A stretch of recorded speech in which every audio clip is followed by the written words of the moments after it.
all of you from various parts of the country, from various parts of the world, to the second day schedule of this international conference on millets, Shree Anna. Yesterday we had a very vibrant sessions, 2 sessions we had yesterday, and today we are going to have 3 sessions which are going to be very crucial as far as policy makers are concerned and policies are concerned throughout the world on in the field of agriculture in general, in the field of millets in particular. And today's sessions we will be having on research, innovation and sustainability. That is one session, and second session will be innovations and new product development with industry's perspective. We have chiefs from all the industries who are related to the food and the food products, particularly in the area of millets, which has taken up a revolutionary fashion in this country. And next we have a session on prophylactic and therapeutic benefits. We have speakers from different countries and different walks of life. The first session will be preceded by a special address by Dr. D. Ian Givens, who is the Director, Institute for Food, Nutrition and Health, University of Reading, United Kingdom, and he will be giving a special address on millets, a sustainable solution to curtail micronutrient deficiency. I welcome Ian Givens on behalf of Ministry of Health, Government of India. And I also welcome on behalf of Ministry of Health, Government of India, Sri Love Agarwal, who is Additional Secretary, Ministry of Health and Family Welfare, Professor Karim Maredia, College of Agriculture, Natural Resources, Michigan State University, and Dr. Maria Elena Duta, International Engagement Manager, New Zealand Apple and Pears, New Zealand, and Dr. Angarwari Ignatius, pardon me if I pronounce your name wrongly, Agarwai Ignatius, Country Representative of Vikrisat, Nigeria, and Dr.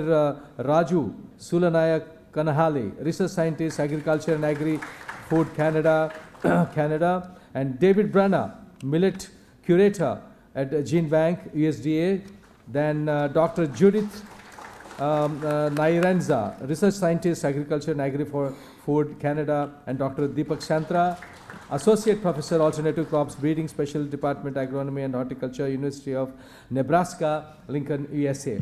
So we are looking forward, I am also personally looking forward to have vibrant discussions and the deliberations which will pave way to more policies in the coming future. Thank you so much and have a great day.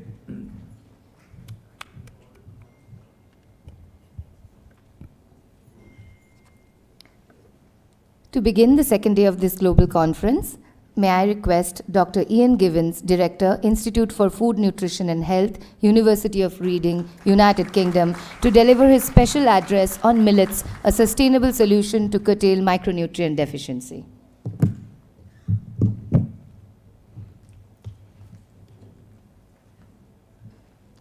Thank you very much for that super introduction. Really appreciated it. Can I just also start by thanking the organisers of this event for the invitation to be here with you today. It's a real privilege, and this is such a fantastic event. And I can only say thank you very much to all the organisations involved in the creation of this event and the invitation. Perhaps just particularly to mention the Food Safety and Standards Authority of India, who have really supported me running up to this event and indeed still are supporting me now, which is very much appreciated. And also from the British High Commission too in Delhi. One of the colleagues from there is actually in the audience this morning, and again they've been really helpful in getting me to this situation. So thank you very much for that. As you can see from the introduction, I'm going to say a little bit about the role of millets in relation to micronutrient deficiency and see what you think of it. Just to give a bit of context to this, my institute has, for about the last 3 years roughly, had a collaboration agreement with ICRISAT in Hyderabad to bring into their work the sort of strength of our nutrition and health related expertise, to match their plant breeding and expertise, And it's really in that area that really I want to sort of mention this morning. What we've really been doing with ICRISAT really is what I would call a dietary transition, or just, working towards a dietary transition with the enhancement of diets from millets at the expense, if you like, of rice and maize and possibly wheat as well. So that's really the behind it. And of course our interests were not only in relation to increasing diet sustainability, but particularly in relation to dealing with some of the issues of malnutrition and undernutrition, etc. What we've done, mainly in the last 2 years, we've focused very much on two major issues in India, if you like. We've concentrated on the issues of anemia, and anemia, as you know, is highly prevalent, particularly in young women and in children. And stunting in children is also highly prevalent. And it's a fairly complicated issue, but nevertheless, we've focused very much on them. And you can see from that there's clearly an indication of iron being important in relation to anemia. I'll say a bit more about that in a minute. And of course, if you're really trying to improve longitudinal growth in children, you absolutely need calcium, because if you don't, bones won't develop. So they're the two micronutrients I'm going to concentrate on in the time we have available this morning. And I think it's just important to highlight the fact that, if diets in the future are going to be more sustainable than they are now, and if millets are making a contribution to that, these diets will have to deal with these issues. Because if they don't deal with the issues, then the diets will not be nutritionally sustainable. Just saying a little word about anemia in relation to iron. You can see on the left of that slide the sort of normal response relationship between iron intake and the risk of anemia. And you can see the RDA for women now in India is about 29 milligrams per day. You can see where you are on that curve, and that's a fairly typical response curve. It does assume, of course, that anemia is essentially an iron deficiency issue. And I would just say at this point that there are indications that there are other issues involved as well. And if you look on the right-hand side, you can see in the study published 2 or 3 years ago that this was a study where it looked at the response in relation to the risk of anemia per unit, per milligram of iron intake. And you can see that, as is typical in many things, there was very little response from women that were underweight or in the poorest and in the poorest sections of society. And that's usually, they're usually the disadvantaged. And if you look at the bottom, you can see that the richer and the richest women responded the most. So there are clearly other things involved in this relationship. And I think we need to look beyond it just being an issue of iron. I'll say more about that towards the end. The other area, as I said, is stunting in children. It is a multifactorial issue, but it's a big issue. It relates to undernourished and anemic mothers as well, of course. It's connected to that. Chronic undernutrition in the born child. It's irreversible by the age of 2, and of course it has a lifelong effect because of the effect on the nervous system development. And it clearly relates to a lack of what we would call bone trophic nutrients, which include calcium, vitamin D, and protein. Now, not many people perhaps will think of protein being important in bone development, but it really is, because you can see on the picture at the side, protein helps to stimulate IGF-1, insulin-like growth factor in the liver, by the liver, which now we know has a particular function at the bone plate for bone elongation. And if you don't get that stimulation of IGF-1, it's less likely you'll get particularly good longitudinal growth. And you'll just see one of the proteins that seem to be most effective in doing that is casein, which is obviously a milk protein. But other proteins do it, but casein is particularly good.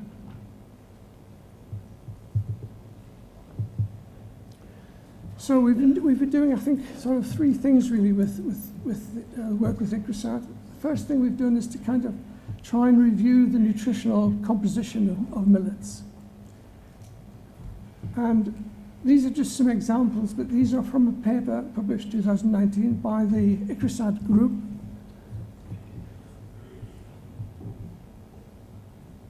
Okay, thanks. Well, the Icrosat group, and I've chosen these because I think these millets are fairly typical of what's being worked on at the minute. And really what you can see is okay, I'll try not to look too much at the screen. But what you can see then is on the left-hand side, the range in calcium contents of two types of pearl millet and two types of finger millet. And you can see that they compare very, very favorably with rice and maize, very substantially higher in calcium.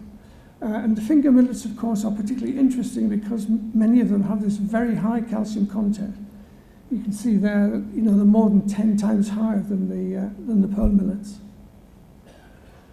So that's pretty good. On the right-hand side, you'll see the iron, some iron data. You can see iron is pretty variable between different types of millets, but generally, again, certainly higher than you'd get from rice, and in most cases, higher than you get from maize as well. One issue which we haven't really resolved is the bioavailability of these nutrients, because unless they are bioavailable, there's not really any point in them being there. And that is an issue, I think, too, that we need to bear in mind. The other thing we've been doing is we've spent a long time doing a whole range of systematic reviews and meta-analyses in relation to millets and nutrition-related health issues. And I'm just in the time again today, I'm just going to show you the ones for calcium and for iron. This is the calcium, the end of the calcium work that we did in relation to bone health. And you can see from this that looking at the three studies that were simple in a sense, the three studies with finger millet, high calcium finger millet, which gradually replaced rice to a certain degree. And you can see on the right-hand side that replacement led to a significant and substantial increase in calcium intake from about 470 milligrams to over 1,000 milligrams per day. And that had a positive effect on the retention of calcium in the body. And I think what you're seeing there is purely a response to the additional calcium. And there's nothing wrong with that. It does demonstrate that the finger millets that were used in this study did actually provide calcium that was actually doing something valuable in terms of calcium homeostasis. So I think that's good. I'm not saying anything more about the other study. And incidentally, with that particular study, I think it's not the design of the study didn't look fantastic. It was in young girls, and they only had 8 subjects in the study, which could not have been adequate power. But nevertheless, I think it still demonstrates a potential benefit of the finger millet. The other thing I just wanted to highlight is that these are pretty old studies. These were all done all of those ones were done in the 1950s. And I'm not saying there's anything necessarily wrong with experimental work in the 1950s, but I do wonder whether the millets that they used are typical of what's around today, and I suspect probably they aren't. But they're the latest data we could find in that area. Now, when we talk about calcium, we obviously had to think about vitamin D as well, because vitamin D is really important in relation to calcium absorption and other things. This is the study we did on iron status, and you can see on the left-hand side that we found most studies that were using hemoglobin as an indicator of iron status. Fewer studies on the right where they used serum ferritin concentration as the indicator of iron status. Ferritin, as I'm sure you know, is an indicator of iron stores in the body, and it's quite valuable in that sense. And what you can see here is that in the case of the hemoglobin studies and the serum ferritin studies, overall there was a positive benefit from the millets in the diet, or the iron from the millets in the diet, in both cases. Which sounds good, and it is good, but it's quite a big but. You can see on the left that the heterogeneity in the analysis was very, very high. 87% heterogeneity is high, and high heterogeneity in a meta-analysis is not good news. It really is telling us that the studies in there varied quite a lot. The treatments maybe were different, the contrasts were maybe different. And it really weakens, if you like, the strength of the evidence. And I think that is a problem. Now, when you think of iron, you probably think of vitamin C, and that is absolutely correct. Vitamin C is really important in relation to iron absorption.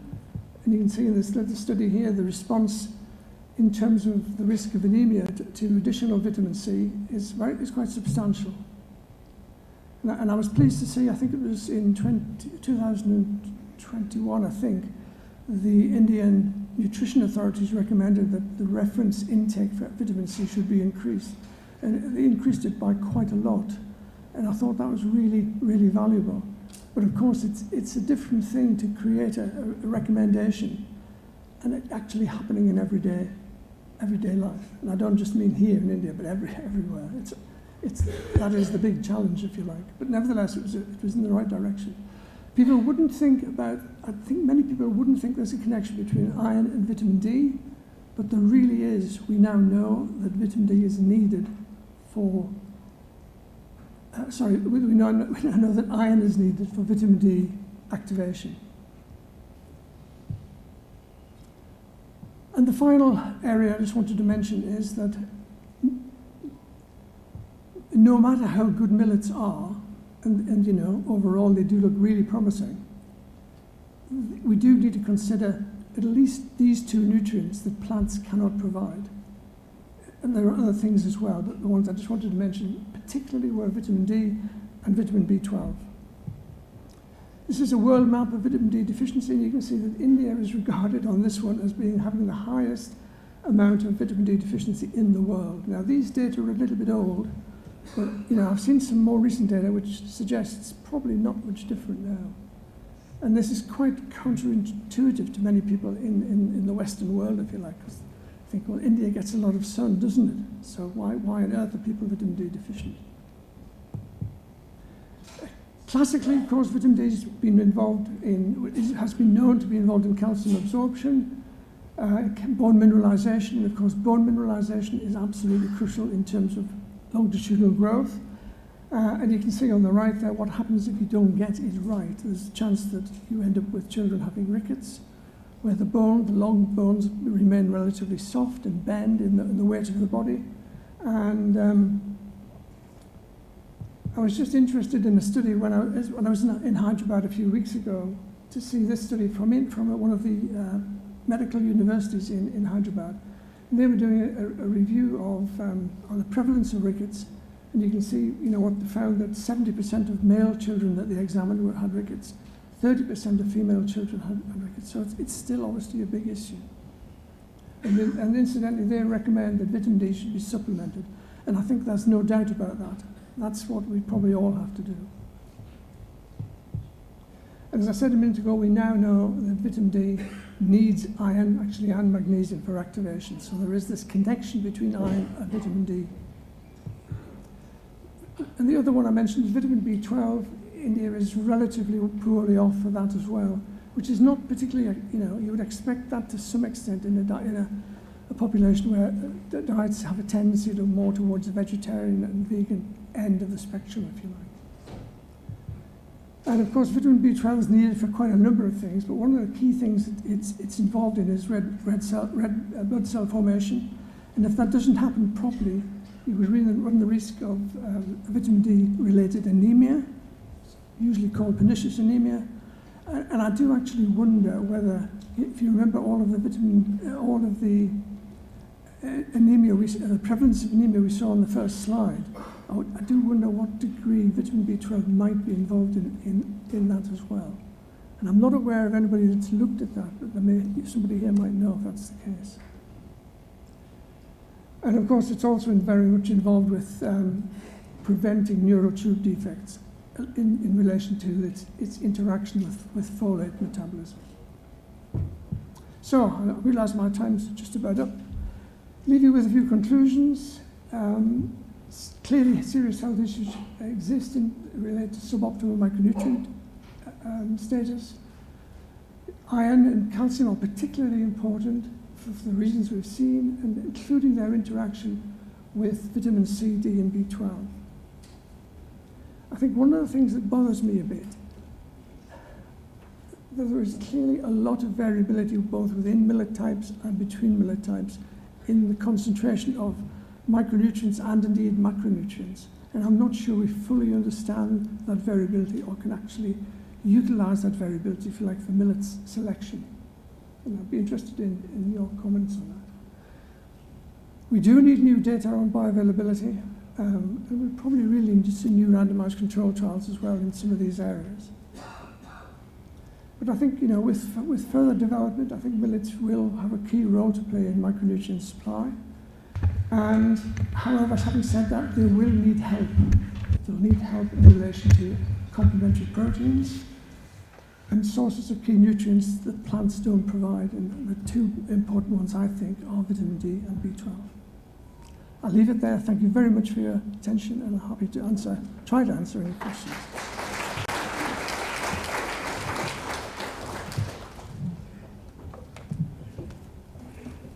Thank you, Dr. Givens. May I now request Shree G. Kamalavardhan Rao, CEO FSSAI, to kindly present a token of appreciation to Dr. Givens.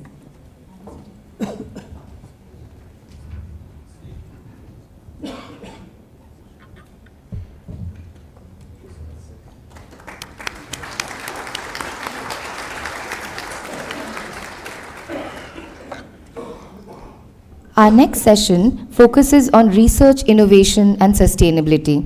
While millets have been cultivated for centuries, its properties towards health, nutrition, and climatic resilience have always been of interest for the researchers. This session will focus on the ways in which the various characteristics of different millet varieties are being explored through research and throw light on some of the latest innovations and advances in the field. We will now hear from Professor Karim M. Maredia, College of Agriculture and Natural Resources, Michigan State University, USA. Dr. Maredia was unable to join us today and has shared a video address.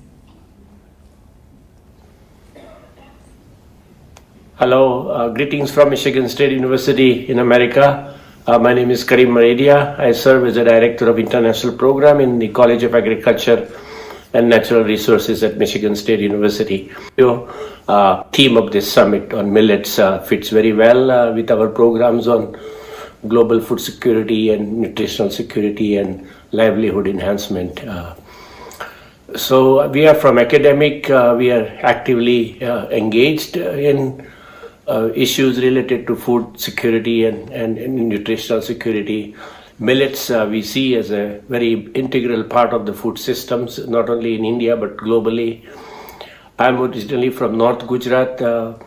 Millets were part of our daily diets. Millets were part of our culture there.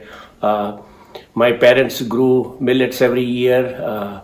And in our villages, people used to say, if you eat bajra rotli, you will run faster than horses. So millets were very, very integral part of our culture and our food systems there.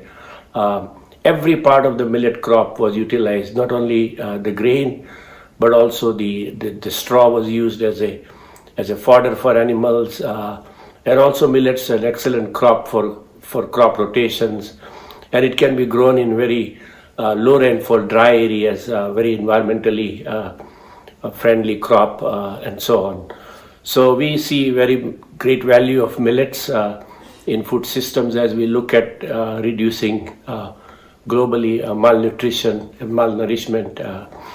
Now we as a university, what role academia can play? And I see 4 areas academia can really play a role in terms of enhancing productivity and also promoting more utilization of millets. The first area is I think we all need to work together and create a greater awareness on the health and nutritional and environmental benefits of millets. And this awareness needs to be created at all levels, at policymakers level, at the scientist level, at the general public level, particularly among youth, and also in school children and women.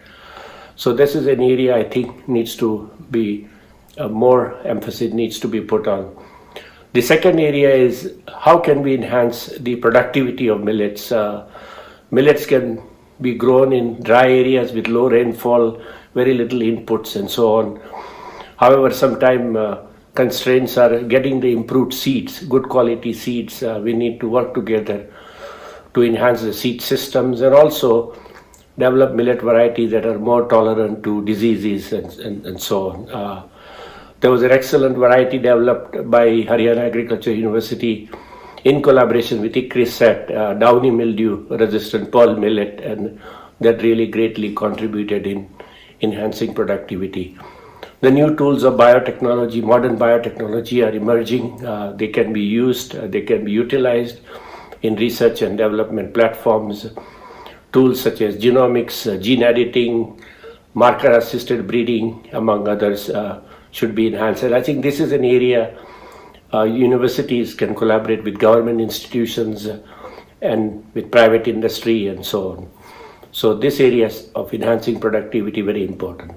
The third area that I see and is needed even more attention is the processing, value addition, and marketing of millets and millet products. And this is where we need to partner with private sector, the universities and the public sector needs to partner more. Working with you, again, thank you to Government of India for inviting me to share my perspective.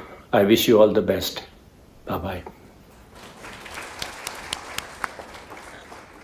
We now move on to the panel discussion on millets, potential for advancement in research and innovation.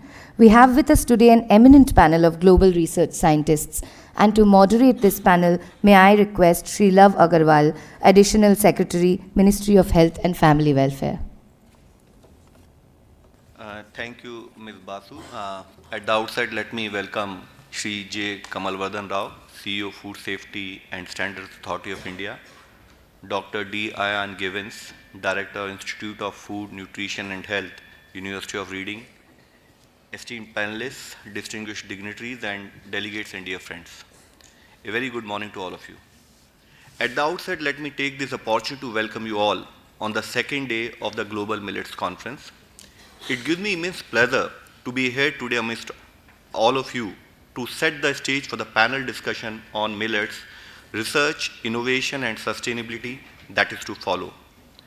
Till the 20th century, we had laborious and time-consuming day-to-day tasks that required us to be physically active and lead a healthy lifestyle.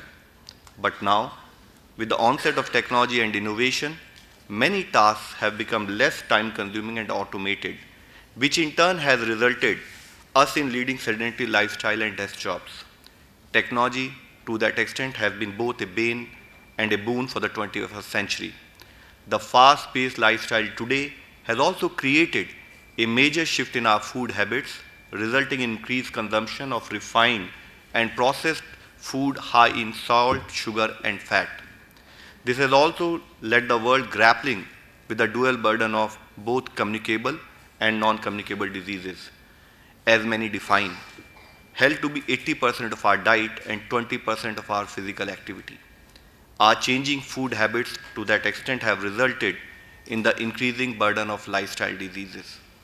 Lifestyle changes leading to increased consumption of high glycemic index foods has increased the disease burden of diabetes, hypertension and cardiovascular diseases globally. These high GI foods include cereals like rice, wheat and maize, which quickly increases the blood sugar level and have high absorption rate in the body. Colleagues, many experts suggest that the solution to address the rising trend of lifestyle diseases is millets. Millets are ancient crops, which have been cultivated for thousands of years, but were forgotten over the last few decades due to increased popularity of wheat and rice consumption attributed to industrialization and urbanization.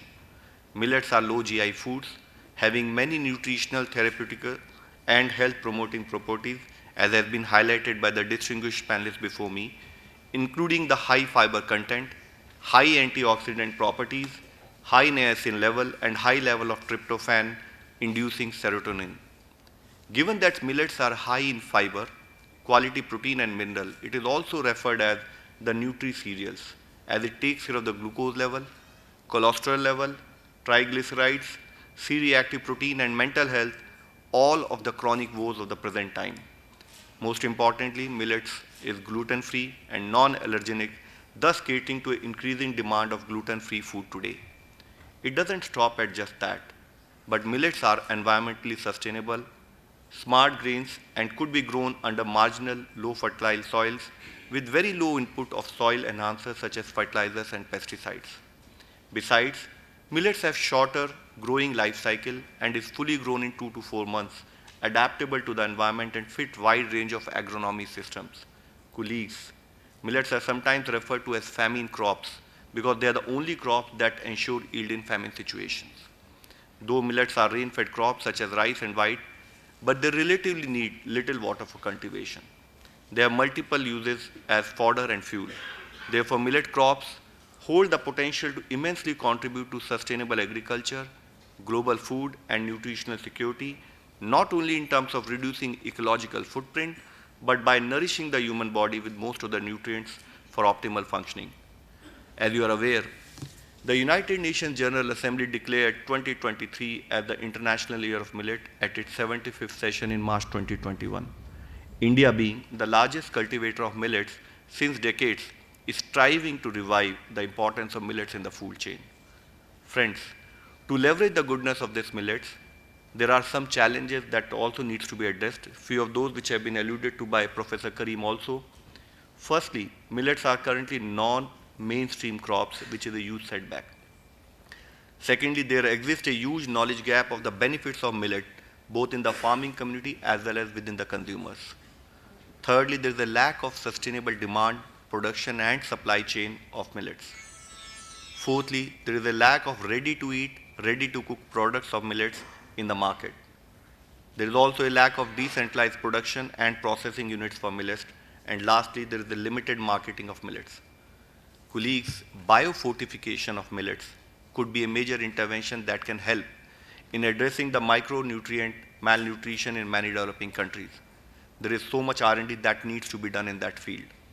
Creating the required awareness on the benefits of millet consumption, market shaping, innovation in the field will make them easily available, accessible at reasonable prices, and propagate its utility. Leveraging the private and public sector equally to invest in R&D and strengthening supply chain of millets is the need of hour. Incentivizing the farmers' community to cultivate millets through national and subnational schemes will also encourage its increased cultivation. Greater millet production can support the livelihoods effectively of small holding farmers and also provide decent jobs for women and youth. The International Year of Millet 2023 and the push towards increasing millet will contribute to the 2030 agenda for sustainable development. Given that millets are good for consumers, good for planet, and also good for farmer, we should strive to create an ecosystem that makes them commercially viable end to end. As India's G20 presidency's health track focal point, I am happy to highlight that to promote the consumption of millets during India's G20 presidency, we are ensuring that a millet counter is placed in every meal during the meetings, introducing different preparation of millets along with their benefits to the G20 member states, invited countries, and international organizations. Moving on, today we have a very distinguished panel along with us, and it will address some of the challenges that I've highlighted earlier. The session today intends to bring forth the latest and upcoming research and innovations in millets and how the propagation and promotion of millet-based foods can help achieve sustainability in the agri-food systems globally. Colleagues, in this discussion, I would request panelists to share their opinion on the opportunities in the research in the domain and the challenges that are needed to be tackled in millet growth, processing, and consumption. May I request panelists to emphasize the pressing needs, areas where more research and exploration is required. We have a very distinguished panel encompassing the whole world. We have our colleagues from US, UK, Nigeria, New Zealand, Canada, and before this panel discussion begins, I would like to once again welcome all the panelists here and also would request, because we have wide variety of issues to be discussed and covered, that if the panelists can also try to limit their response to each question to approximately 2 minutes. Without further ado, I would like to start with the panel discussion. Our first panelist for the day will be Dr. Maria Elena Deuter, who is an international engagement manager, Apples and Pears Incorporated, New Zealand.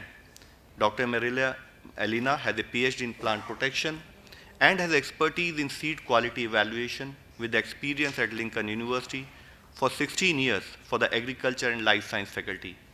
Dr. Duter, my first question to you is, based on your experience and research, how can we eliminate or minimize the use of chemicals and fertilizers in the production of millets? The floor is yours. Kia ora, namaskar, hola. Thank you very much for having me today. Yes, sorry, we'll start again then. Kia ora, namaskar, hola. Thank you for having me here today. It's a pleasure to be between all of you. I want to thank the Food Safety and Standards Authority of India, also the ministries involved, Ministry of Agriculture, Ministry of Health and Family Welfare, also the Ministries of External Affairs to make us all be able to be here. It's not minor, our High Commissioners making all these movements to be able to organize in time to be here today to brainstorm together what will describe as an amazing conference. I've been in a lot of conferences in my years in research in agriculture, and this has been absolutely stunning. So I would love to give a clap to all the organizers.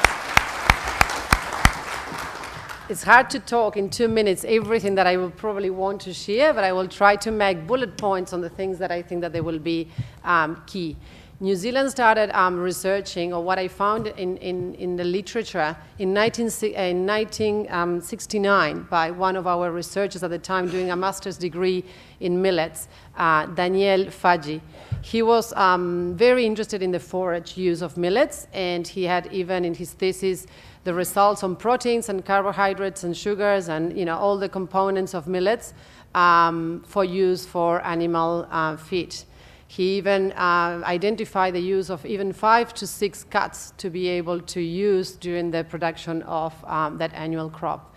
Unfortunately, in New Zealand, the use of that crop wasn't successful because we have other crops. Our land, we are a country of limited area, totally opponent, comparing with India. We are a very small country. Our land, we are 2 islands where we have an island with lots of hill country where cropping is quite difficult. And then we have the South Island where cropping is where we do our best. Now, other crops took place there to be more profitable for farmers. And that's why millets didn't go a long way. However, with all the information that we have seen and heard during this conference, I think that it's time to make changes or make aware of what we have in front of us with millets. So how can we go into your question? So how can we use, New Zealand has the world record, if someone have read, in 2020 in wheat production. We started having a yield of 2 to 3 tons. We ended going into 15 tons. Now we have a record of 17 plus 0.3 tons of wheat per hectare in Canterbury, in the same area where we could be doing millets. However, those millets that we have at the moment, that there are 7 species that we are using at the moment, is a very low percentage, and our yields go between 2 to 3 tons, or Hungarian millet up to 5 tons per hectare. So the difference between those 2 crops is very different. Some of our millets do not reach the maturity on seeds because of lack of temperature in the summer period. So they get frosted before we can harvest. So there's a lot of areas for research. The lack of fertilizers. I'm a believer in my years of working farming, that what you take from the land, you need to recover to the land. So when we take our crops out for harvest, we need to give the land something back. And the way that we give that back to the land is what it makes the difference. Are we putting chemicals in, or are we putting organic stuff in?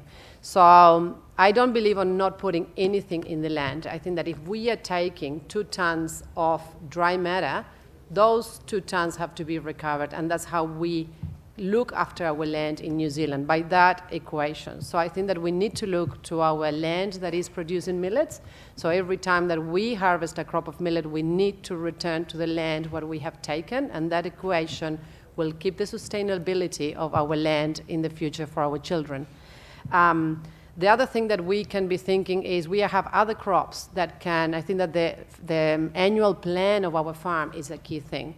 So if we are using millets, we need to think, well, that's a C4 crop that cannot fix nitrogen, but we can use other crops beside this crop, like a legume, that will be fixing freely, cheap, nitrogen fixation into our soils to make this sustainable in time for less use of inputs of nitrogen in the crop. This is some of the things that I will be focusing in the production. I have a very long list. I will probably make a point on how we probably mitigate the use of chemicals for prevention or disappearing of weeds. We focus on our sowing rate, make sure that our sowing rate has a good covering of crop. That covering of crop will make that weeds won't be able to continue because of the lack of photosynthesis due to the shading of the crop. So we can manage without using external chemicals or nasty products in our land and to create a healthy crop. I think that we are all craving for results of better yields and more sustainable yields because this is what's going to give the industry security of being able to sell products and be profitable as well. So I think that research will be looking into why some years we can produce 2 tons and then some other years we can produce 5. We need to probably focus on that because that will fit your chain. But I will leave it here because we have a lot of speakers and I don't want to take the time, but I'm happy to take questions afterwards. Thank you, Dr. Maria. I think, as you rightly mentioned, this I also believe is an amazing conference, something which Honorable Prime Minister of India during G20 presidency talked about, that India's G20 presidency has to be ambitious and action-oriented. And this conference supplements that effort in that direction. And thanks for highlighting and sharing New Zealand's experience. And also a very important point you mentioned, are we putting chemicals in or organics in? I think that sums up a very important issue you had raised today. Thank you very much. Now we move on to our next panelist, Dr. Ignatius, who is a Nigerian country representative for ICRISAT Kano. He is a doctorate in crop breeding and joined ICRISAT as a sorghum breeder. Understanding millet's health benefits, he has worked on several nutrition for health recipes towards reducing malnutrition and improved livelihoods of lactating mothers and children. Dr. Ignatius, my question to you is, millets have been an important component in the food basket of India as well as Nigeria. However, what are the latest trends and patterns of consumption of processed millet-based foods on the retail shelf of Nigeria? The floor is yours, Doctor. Thank you, Coordinator, for the opportunity. I first of all want to say all other protocols observed, since we don't have much time. But I want to really appreciate the opportunity given me by the Indian government to be in this conference, which is a rare opportunity. Being from Nigeria, as the question did mention, well, Nigeria happened to be the second to India in the previous decade. Not until a few years back, due to some challenges, it became third to India in terms of millet production. But in terms of consumption, primarily, millet consumption had been on wet recipes. That is, if the flours are available, it is converted into a local dish called either tuwo, which is the thick porridge, sometimes also used for a kind of snack or fried snack called masa. Another product is the wet fura, which is molded as a extruded product, and then the light porridge, especially for babies and lactating mothers. But in recent times, due to innovative technologies, the products are now processed into flour that can now be used for different products, one of which is some cookies that are being made out of those flours. And to really help in terms of packaging and marketing and transportation, these flours has like gone into composite making, whereby you have maybe 10% wheat into the millet flour to reduce the rancidity rate and improve the shelf life. And as a result, the bakery industries are really expanding in terms of the production. Of recent, we have some few companies that have come up to make pelleted products of the wet material before, like the fura now is sold in pelleted product, whereby after, like this Ramadan that is coming in most parts of the world, especially in Nigeria, these are the pelleted products that are sold in the supermarkets, and people buy to use it to break their fast. And the hospitals are also negotiating with the processing company to make kunu diet, especially for diabetic patients. And they are in well-packaged containers.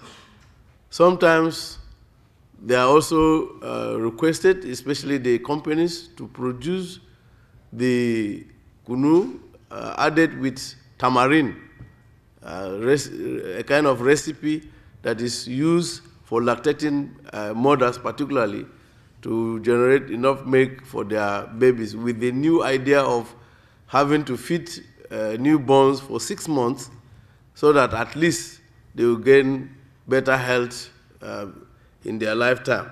So these are the various new products that are coming up, and as a result, there have been a lot of small and medium-scale industries that has begin to develop the packaging system, because some of the material doesn't stay more than 3 months in the shelf life, but with the new technology, some packaging can take up to 1 year before they get spoiled. So in that regard, the new trend is how we can now expand on the industries, because there is high demand for this product.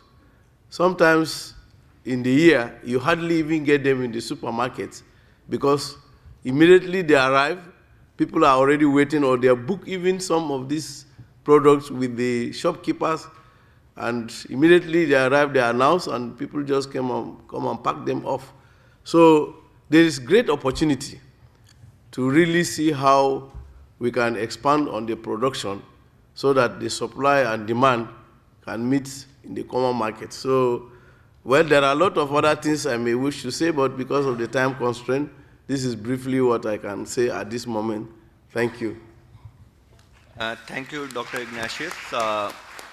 You really touched upon very critical point related with ensuring innovative products, ensuring their marketing and packaging, as well as the transportation, so as to see that there is wider availability. And the fact that there is a new trend in Nigeria promoting such product is such a welcome news.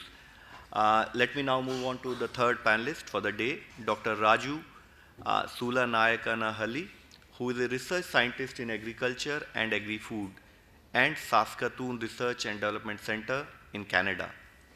Dr. Raju has done his doctoral studies in forest sciences. Dr. Raju, my question for you is, the nutritional potential of millets is very well known. What can be some latest methods or research to leverage this characteristic into smart food for the world? Over to you, please. Thank you for the question. Good morning, everyone. First of all, I would like to congratulate FSSAI for putting together a great show and for having us here today. Regarding the question, what are the latest methods and research to leverage smart foods in the new world? Well, I can put this into two categories. One as short term, what we can do in the next 3 to 5 years, and I also have like long term, anywhere between 5 to 15 years. Looking at the short term goals, number one, developing new millet based food with an emphasis on functional food. Yesterday when I toured around the trade shows and others, I saw a lot of like value added products. Definitely there were like bakery products, flours, snacks, ice creams and others. They don't bring that much money. As Prime Minister was yesterday mentioning, the global north have several food choices to make. That's where I realize functional foods have a big role to play. What I meant by functional foods is like, we can target specific, like for example, diabetes, heart disease, chronic conditions can be emphasized, and particular diets can be developed using millets. And today when we look at the functional food industry, it's $307 billion US, and there is immense potentials for millets to occupy that range. Number two, enhancing millet processing and storage. What I meant by that is, millets have very short shelf life that limits its availability and appeal among processors and users. So focusing on new processing methods, milling, drying, as well as like storage that can enhance and preserve the nutritional values is very important. And third one, development of millets as animal-based feed. Why I'm saying this is, in Canada we grow millets, but most of those millets are predominantly used as caged bird feed. So developing millets that have very good digestible and nutritional values compared to other traditional animal feed will be a great asset. And also, fourth one, collaborate with food industry to develop new millet products where FSSAI can play a role integrating these two, the producers, the processors and everyone together. And in the long term, where I am interested is as a plant breeder as well, I would like to see improved genetics continuously being supplied to farmers in the form of high disease resistance, higher yields, and adapted to different eco zones across different regions of the world. With that, I would stop.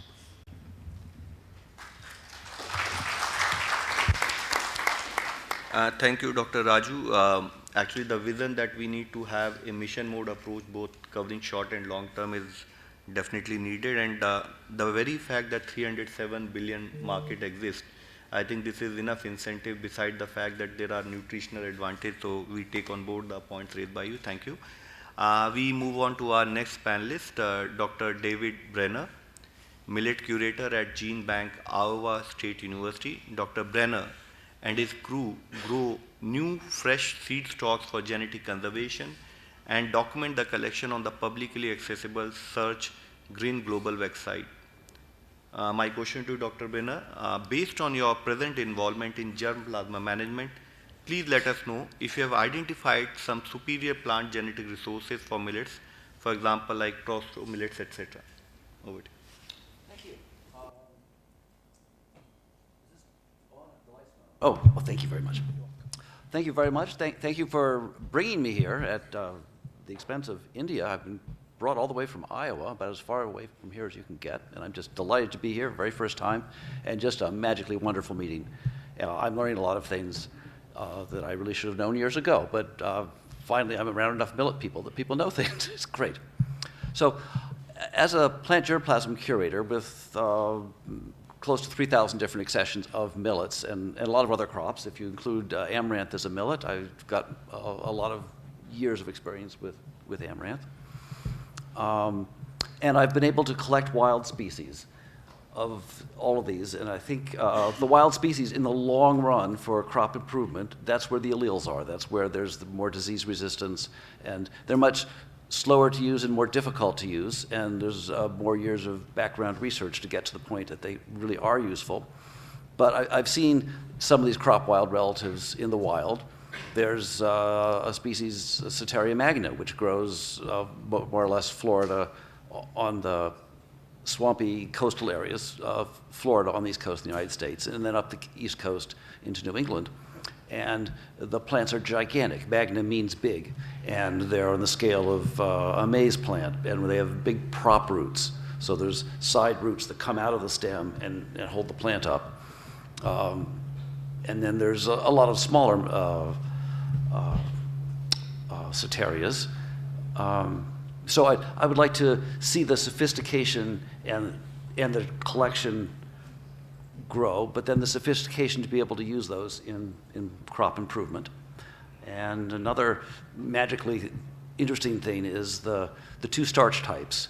And this is really important in Japan, where they have specialized culinary products that depend on the waxy starch type, and it's an export market from the United States to send the special starch type from Prosa millet, but this special waxy starch type is available in most of the millets and a lot of other crops, and it has different properties for cooking and for what you can make from it.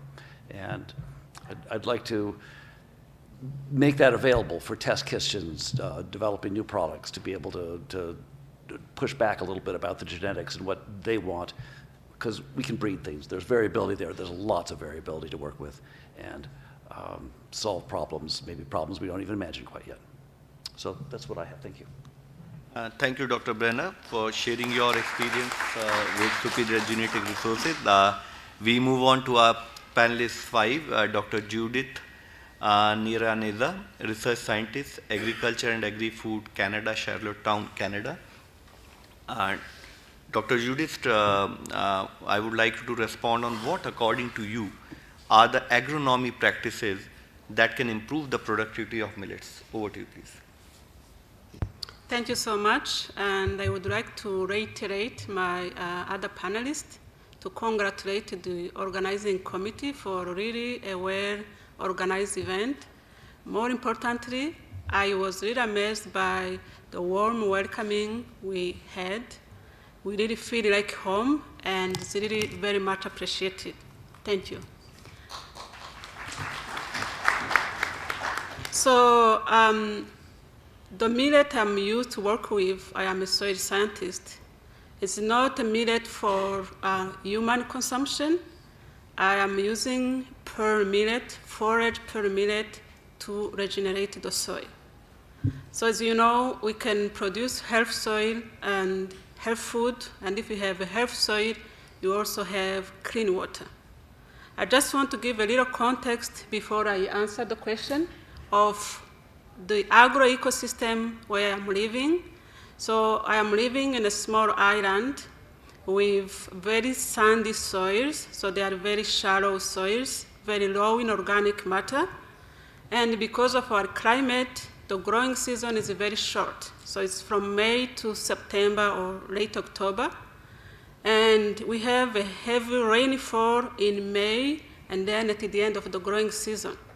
So because of the soil and the weather, the soil tends to be leached, the nutrients are leached away, and then cropping those light soils, it makes the soil declining in soil organic matter. And as you know, when you have very low soil organic matter, you can't produce, you are going to have a stagnant yield.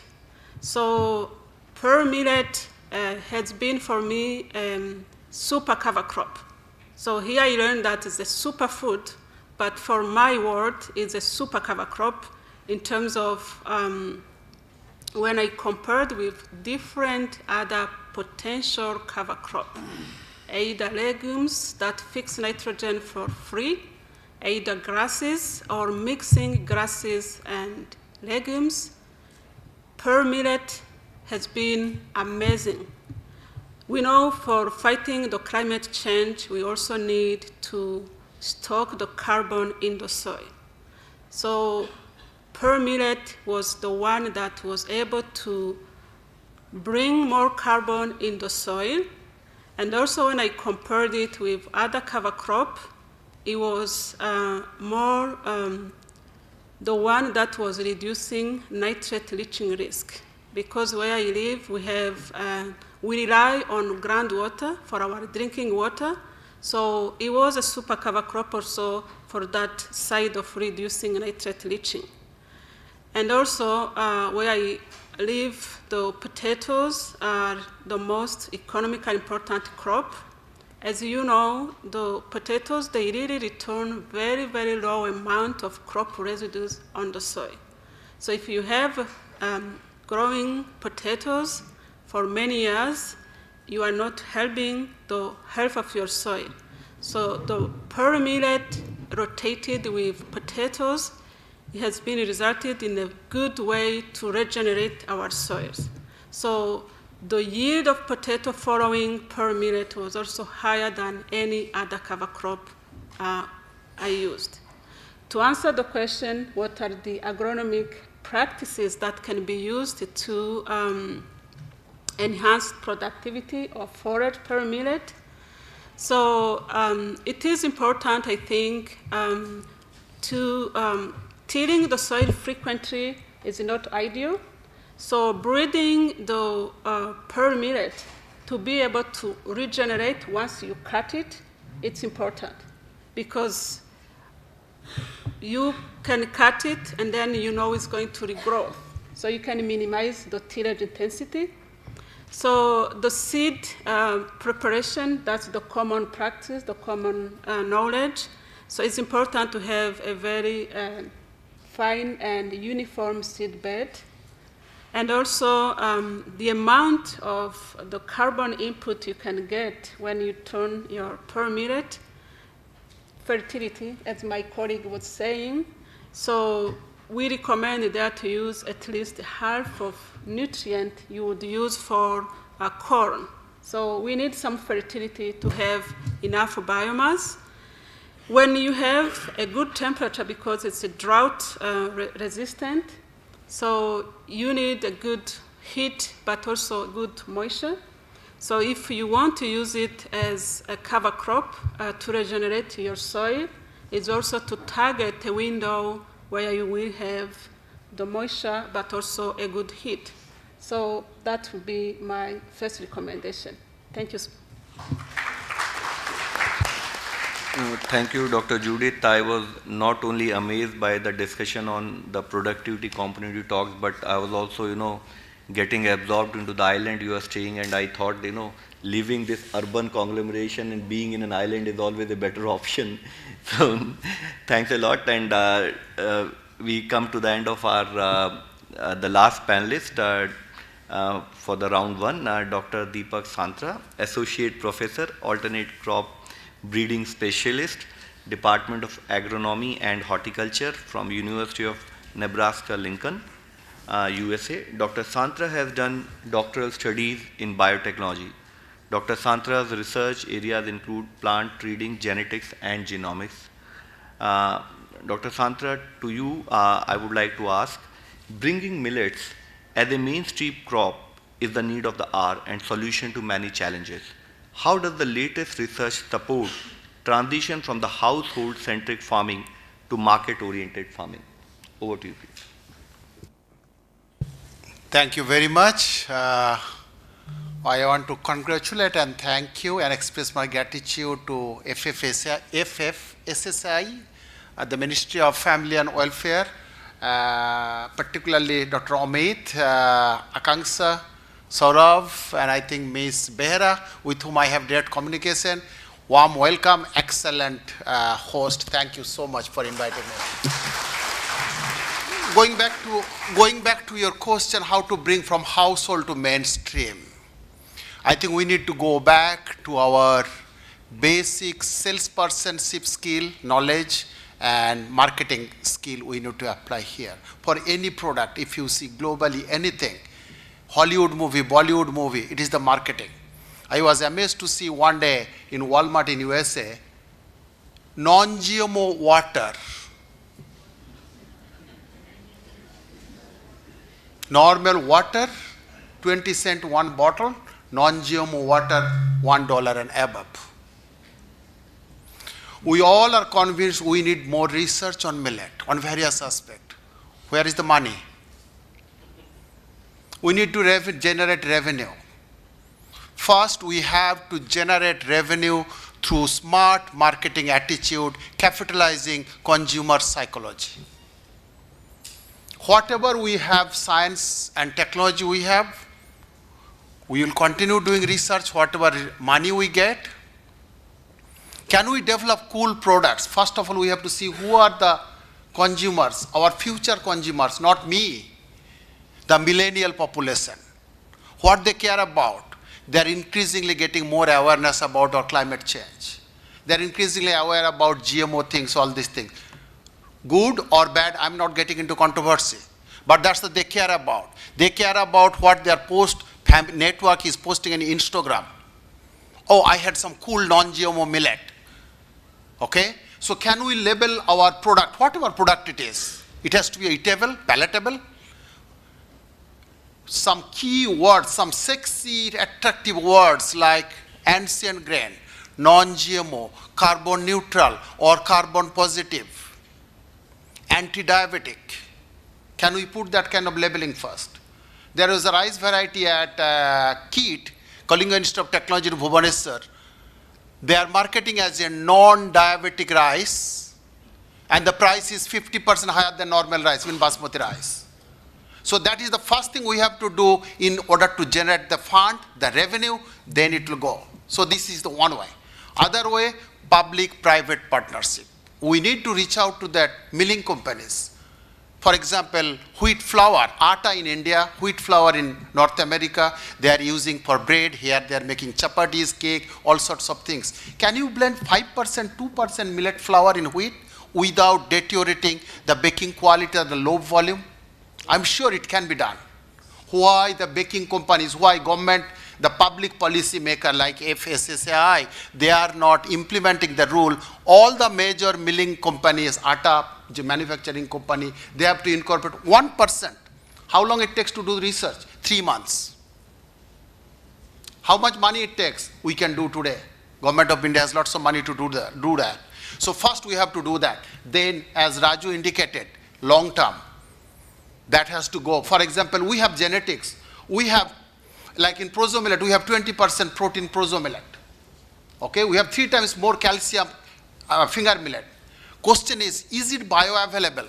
As Dr. Givens mentioned, Professor Givens mentioned, is it bioavailable? Is there any research?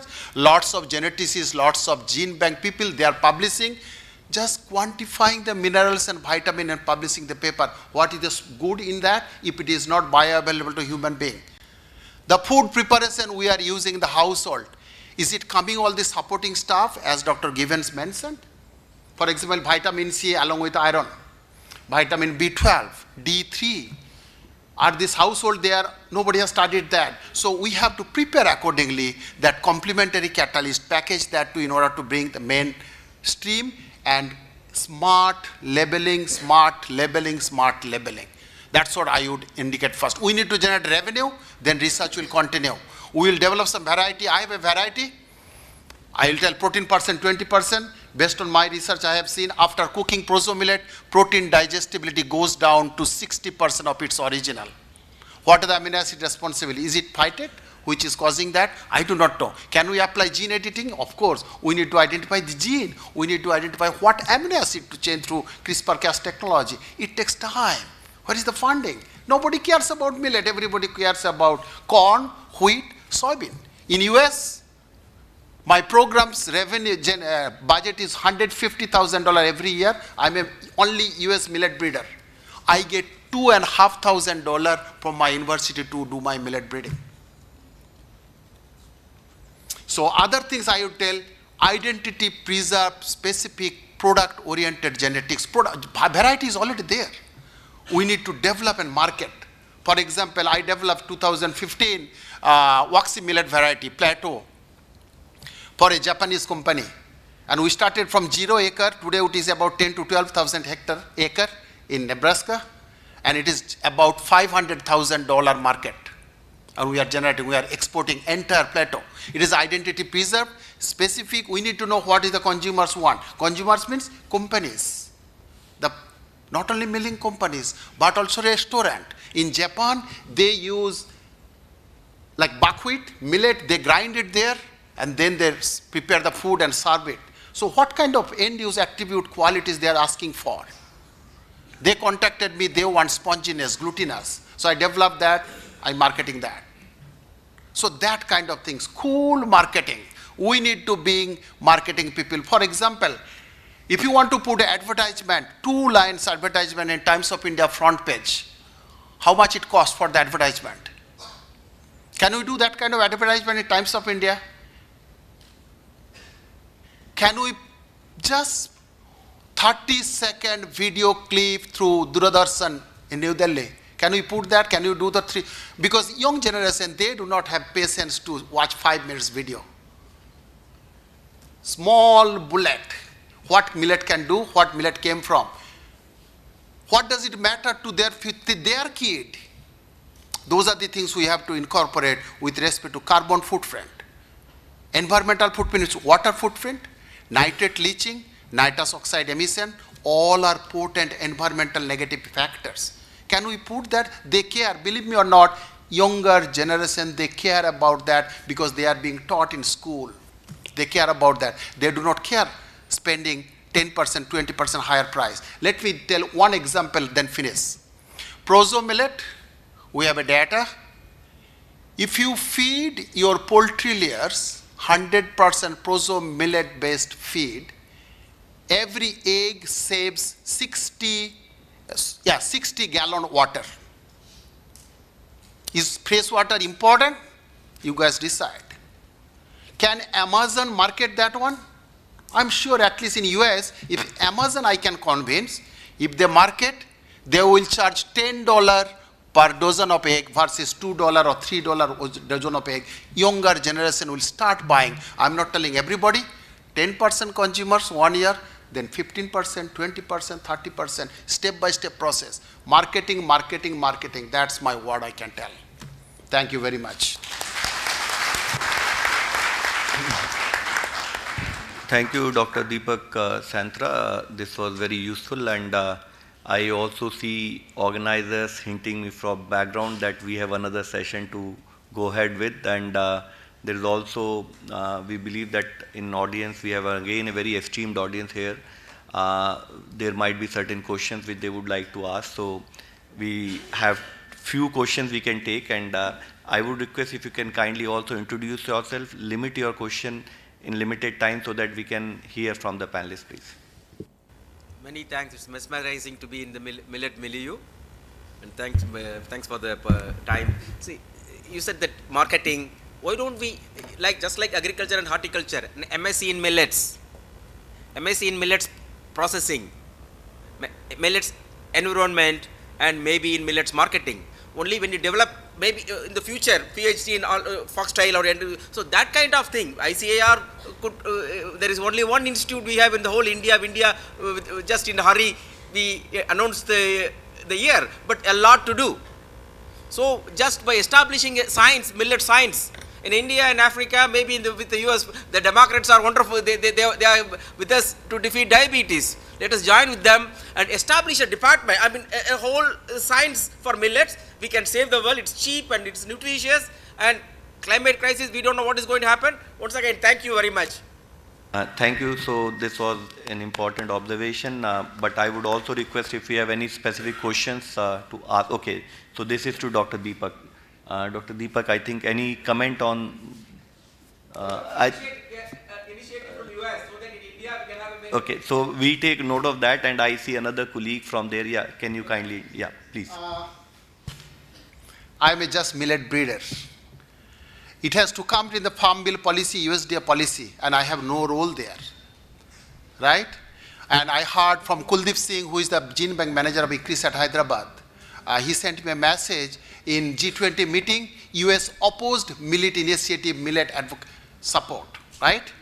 And he asked, can you do something? I said, Namaskar, sir, I'm just millet breeder, doing a millet breeding in one corner of the Nebraska. I have no role in Washington, DC.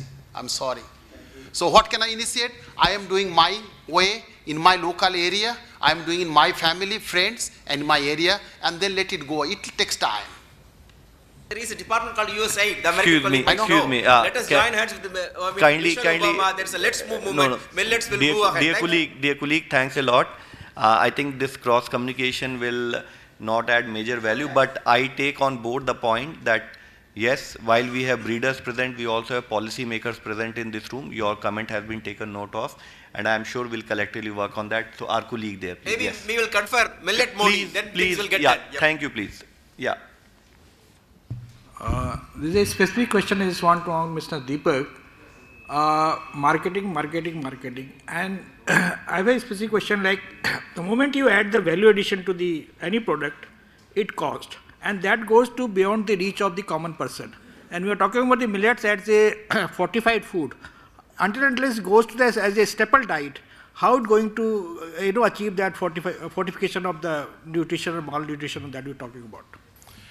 What I indicated, what I told the second point, I think, putting some millet in, say, atta, for example, wheat flour. We have to start from the small. All of a sudden, we cannot reach staple food. Millet cannot be staple food. No, at least I do not see that. But can we substitute 10, 15, 20% in next 5 years of rice and wheat? There has to be strategy. There has to be favorable policy for that one. So just fortification and those things alone will not do. We have to take help of major staple food and ride with them with the major staple foods and incorporate. That is one of my thought. But what is the other question? Second question, something I forgot. I just want to quote an example of what has happened with the cotton. Cotton has gone beyond to reach of the common person, the layman person. And I think I'm worried about that. The millet will going, if you add the value addition in the chain production on this, is going to beyond the reach of the common person, and you won't be achieving that and malnutrition problem with this. Well, that has to come with the policy makers. I'm not policy makers. There are lots of this whole department is policy maker. They will do the right job. I just want to mention one particular things. For example, millet, we have to diversify the product. If you think about US and Western Africa, there is a gluten-free beer, huge market. They are using millet. We want revenue, then we need to put R&D. So nothing wrong in that. Nothing wrong. If we think about just millet for food, direct food, I am supporting that, I'm doing that. At the same time, millet, as Raju mentioned, Canada, it is primarily for cage bird, same thing in US. So what's wrong to increase that market? Diversify the market, like beer, whiskey. There is a 48% of my proso millet, Huntsman millet is being used to develop, produce a whiskey in Chicago. Is $60, one 650 ml bottle. I want to do some value addition, increase the price to $100. Why not? Diversify the product in addition to this as human food. Thank you, Dr. Deepak. Is there any other? Excuse me, sir. Can you kindly, please, we have to maintain the decorum of the meeting, please. Thank you. Yeah. Myself. A very good morning, sir. Myself, Balu Naik, Deputy Director Technical. My question regarding how can we increase the shelf life of millet flour? Because some of the pearl millet flour is around, shelf life is around 20 days. And some of the foxtail millet flour is in days only. How can we increase that shelf life of millet flours? So would you direct it to specific panelists, please? Any specific panelist or any other panelist would like to take that question? My question to Dr. Raju. Thank you for the question.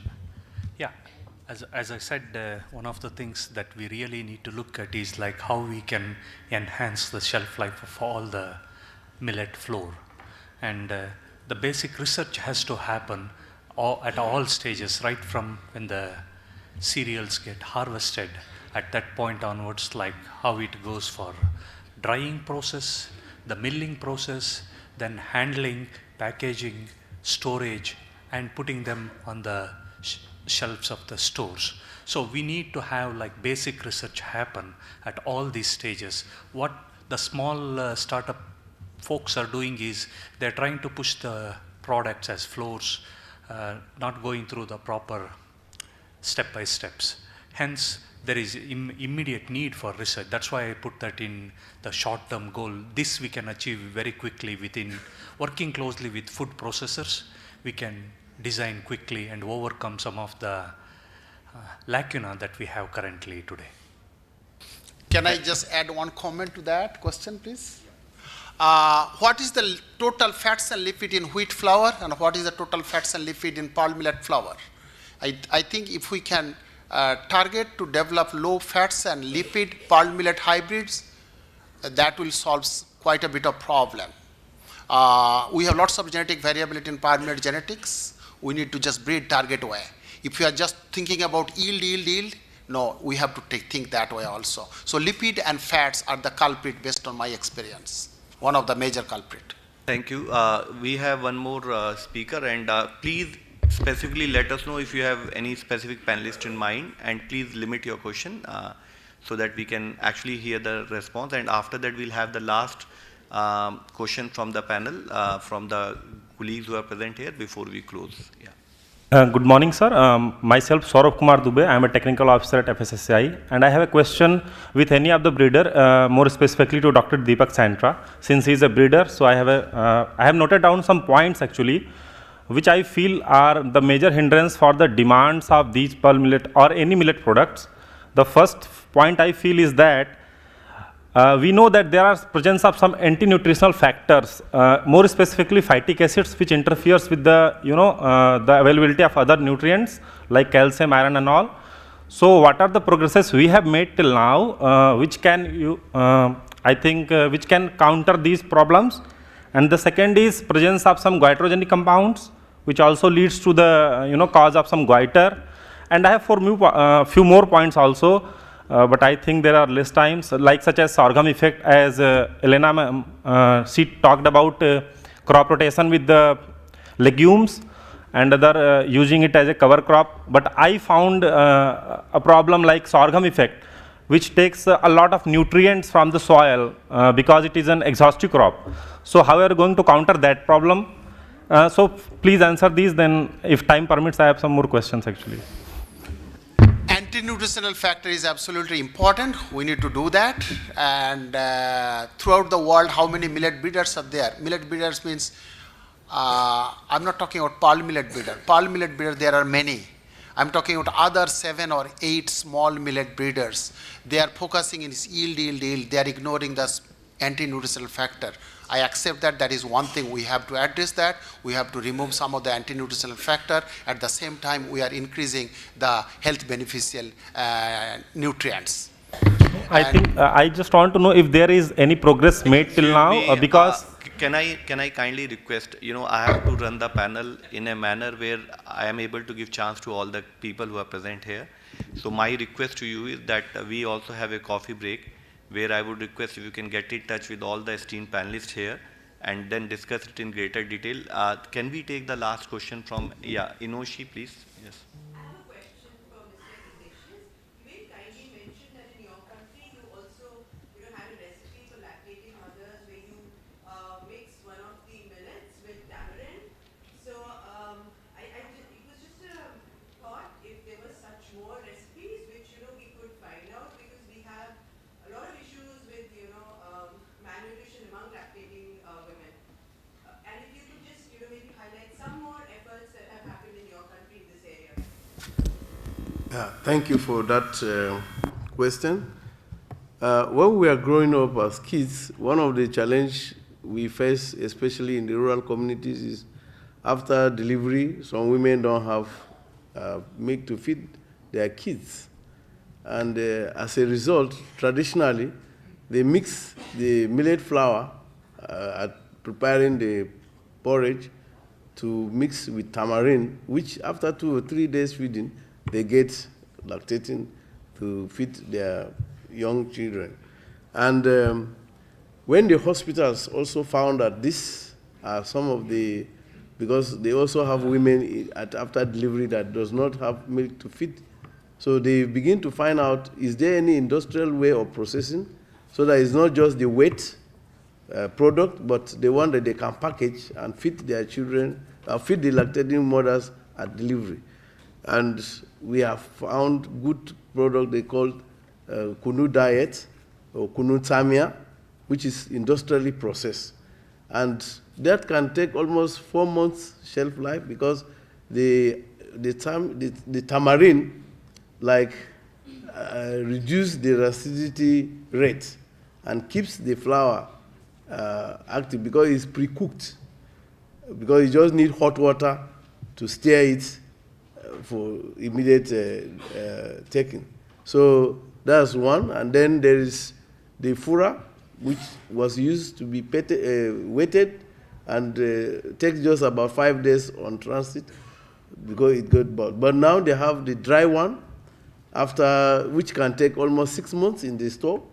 So these are some of the new available products that they are also using to feed the lactating mothers to at least have the breast for the kid. Because with this new idea of feeding the children or feeding the newborns for 6 months to make before they give them any other product. Thank you very much. Thanks a lot. Dear colleagues, I had a very tough time today. I had such a distinguished panel with me, and I also realized the importance of time because we also have other sessions, and I also know that you have a lot of questions to ask. Frankly speaking, even I had a lot of questions which I had written. I couldn't ask them myself, but we also need to respect the fact that we need to run other sessions. I also believe that a panel and a distinguished panel like this is also important, that they are useful to us in guiding us not only during the panel but post-panel also. And that's why these physical conferences are a great support to us on the cause. And so I request please engage with the panelists during the tea time, the tea break we have for another 10 to 15 minutes, and also when they are around.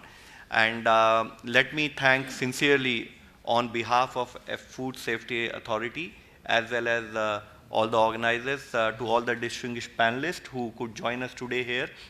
And we look forward for your contribution, not during the panel, post the panel, but also our collaboration over a period of time to make an impact which is needed. I would only end by highlighting what Honorable Prime Minister has said, that this is the year when India, along with other countries, should work together to make certain important interventions which help Global South, which also helps countries at large, and also the fact that there are certain things which we had lost sight of over a period of time, but which are very important, need to be brought back. And that's where this conference on millet. So once again, all the wishes and thanks to all the panelists for gracing this occasion. Thank you very much. Thank you, panelists, for this very engaging discussion, and thank you, Mr. Agarwal, for steering the discussion. May I now request Shri Agarwal to kindly present mementos as a token of appreciation to the panelists.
May I now request Ms. Inushi Sharma, Executive Director, FSSAI, to kindly felicitate Shri Agarwal with a token of appreciation.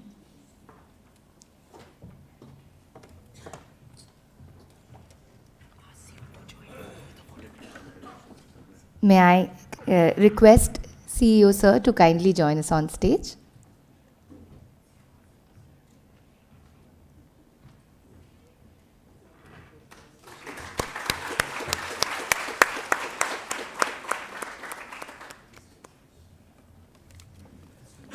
Thank you. Ladies and gentlemen, we now break for tea. We will begin our next session in 10 minutes. I look forward to seeing you all here.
Welcome back, ladies and gentlemen. Our next session is on innovations and new product development, industry's perspective.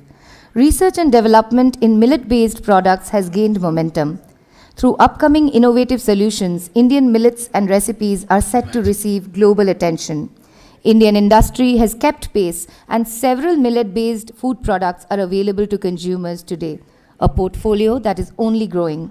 This session will focus on the latest and emerging trends in the area of processed millet-based foods and the industry's outlook on the way forward. We have an eminent panel of industry members with us today, whom I now invite on stage. Shri Sanjeev Asthana, CEO, Patanjali Foods Limited.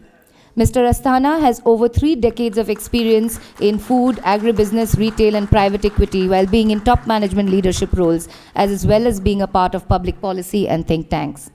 Shri Prashant Parameshwaran, Managing Director, Tata Consumer Soulful Private Limited. Tata Soulful is singularly focused on making millets relevant for the 21st century and mainstreaming millets. Shri Srijit Mulail, CEO and co-founder, True Elements by Marico.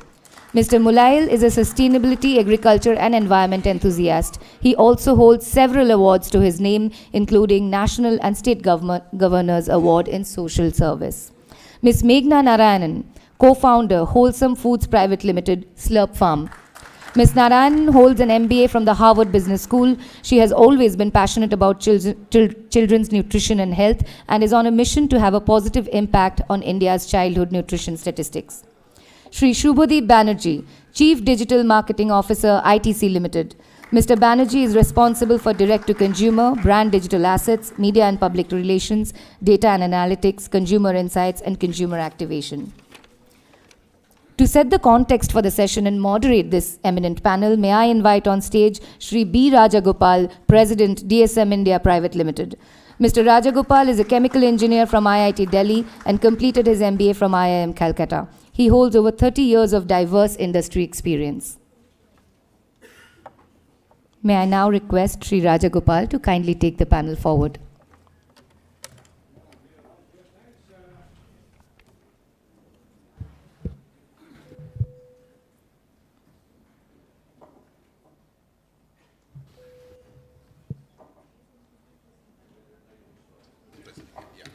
That's right.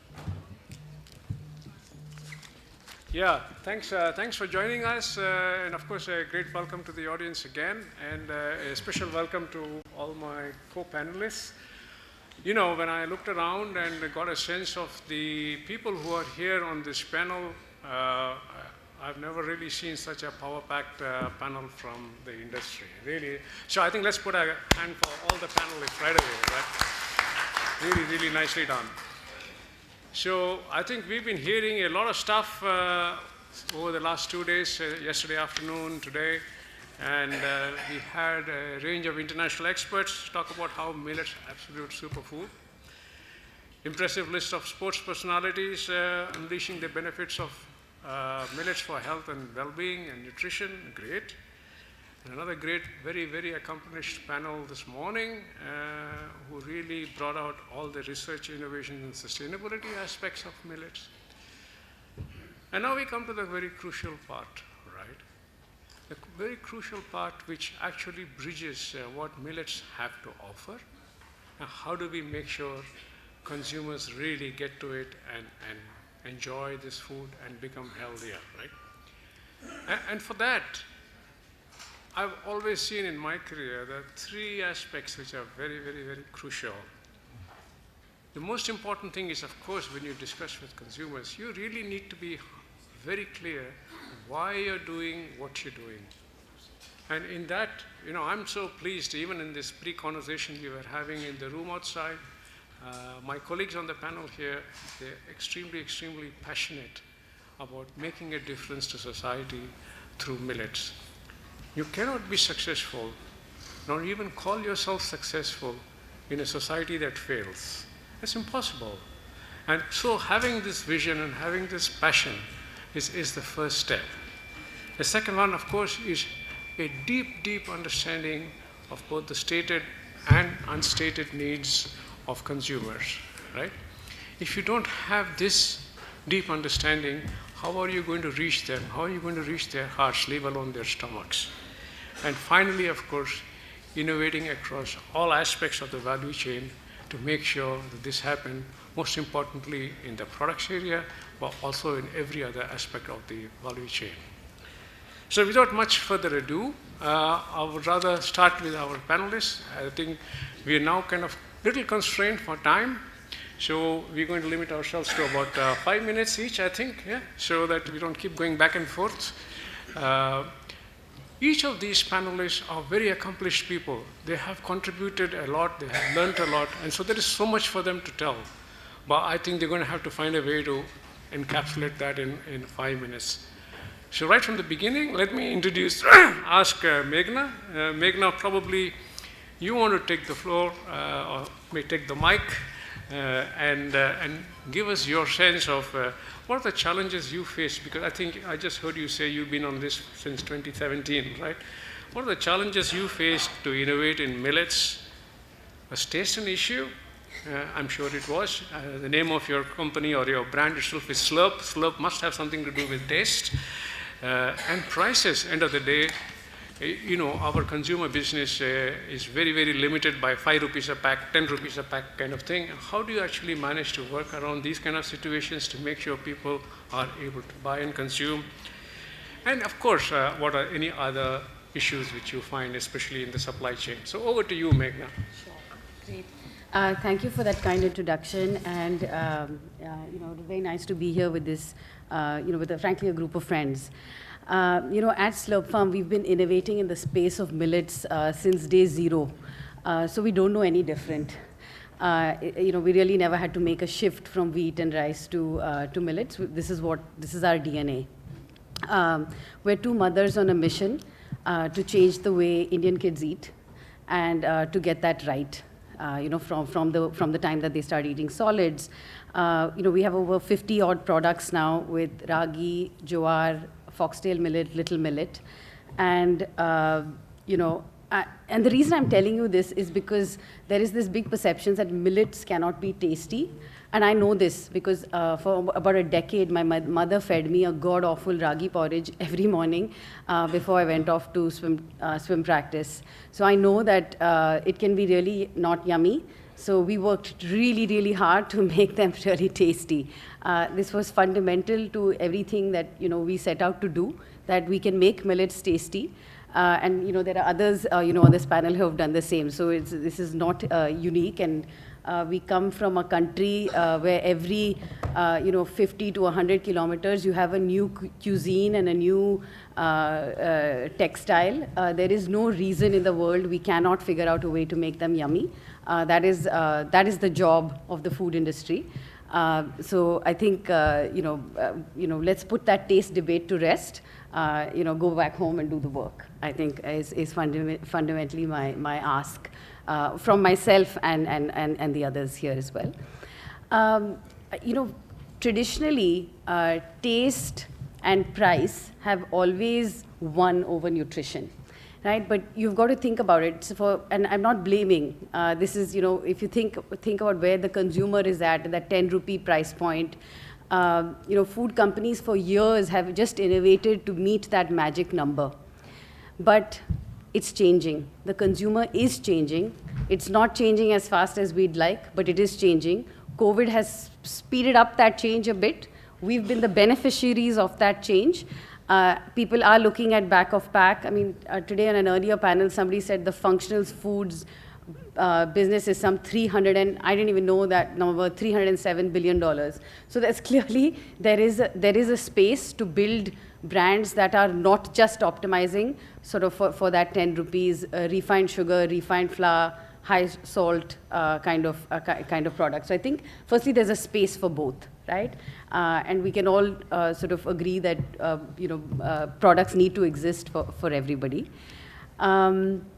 And I think finally, you know, I will just say this: there has never been a better time to be a millet brand.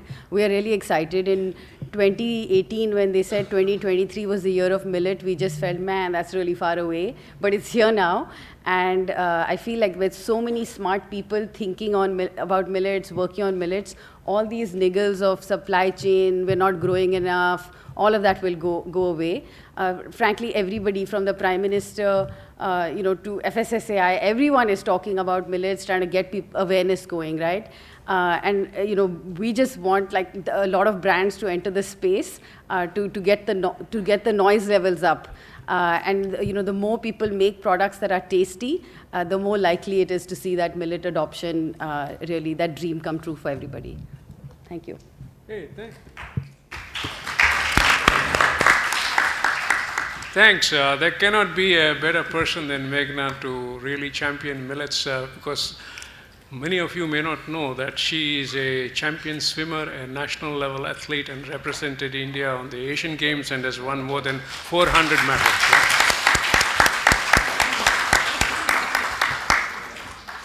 Now we come to the man who has been there, done that, and really got the most all-round experience amongst most of us. Welcoming Mr. Sanjeev Asthana.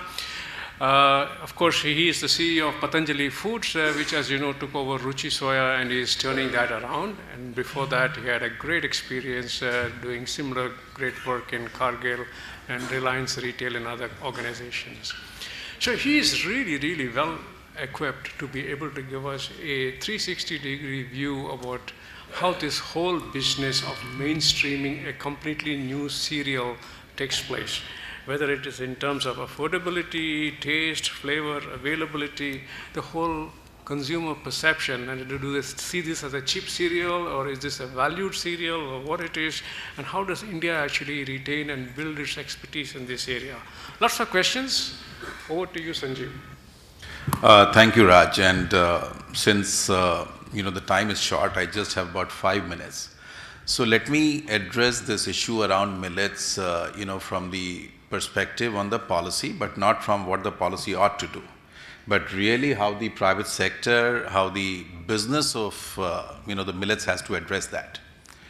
So first part is in terms of what the government has done, and my advice is the FSSAI chief executive here as well, that there's a lot of build-up which has happened. Government has really put its money where its mouth is. It's supported through the policy. I'm well aware that in the army canteens, government functions, the stores which are being run by the government, we are seeing a lot of millet-based products which are there. So it has really worked hard in terms of pushing it. I think where I would really urge the policy side now is that really the next stage now is that in terms of mainstreaming, building up a narrative around the healthy alternative, there's a year of millets, having worked with the UN to sort of push it through, that why don't we should work towards not allowing it to go the way of quinoa. In 2013, quinoa, it was the year of quinoa, and it got mainstream. It was the hottest thing. It was globally, when you traveled abroad, everything about quinoa was fancy and nice and good, but suddenly quinoa has just gone out of fashion entirely. So how do we sustain it? How do we build it up? How does government continue to stand behind it and support it is really going to be the key. And it is not through just conferences. I think there's a multiple tiers at which the government ought to work. Whether it is incentive to the exporters, whether it is incentive for the manufacturing, the PLI scheme has been launched. But really, I would urge the policy side to support it through marketing campaigns, through sort of infra creation, through looking at supply chains, to making sure that on the agriculture side, how the farmers are incentivized, how much do we work on the MSP support, how do we mainstream, for example, at multiple levels when we see that, the onions, when the prices fall short, or mustard, how does the government step in to make sure that the production side gets incentivized enough?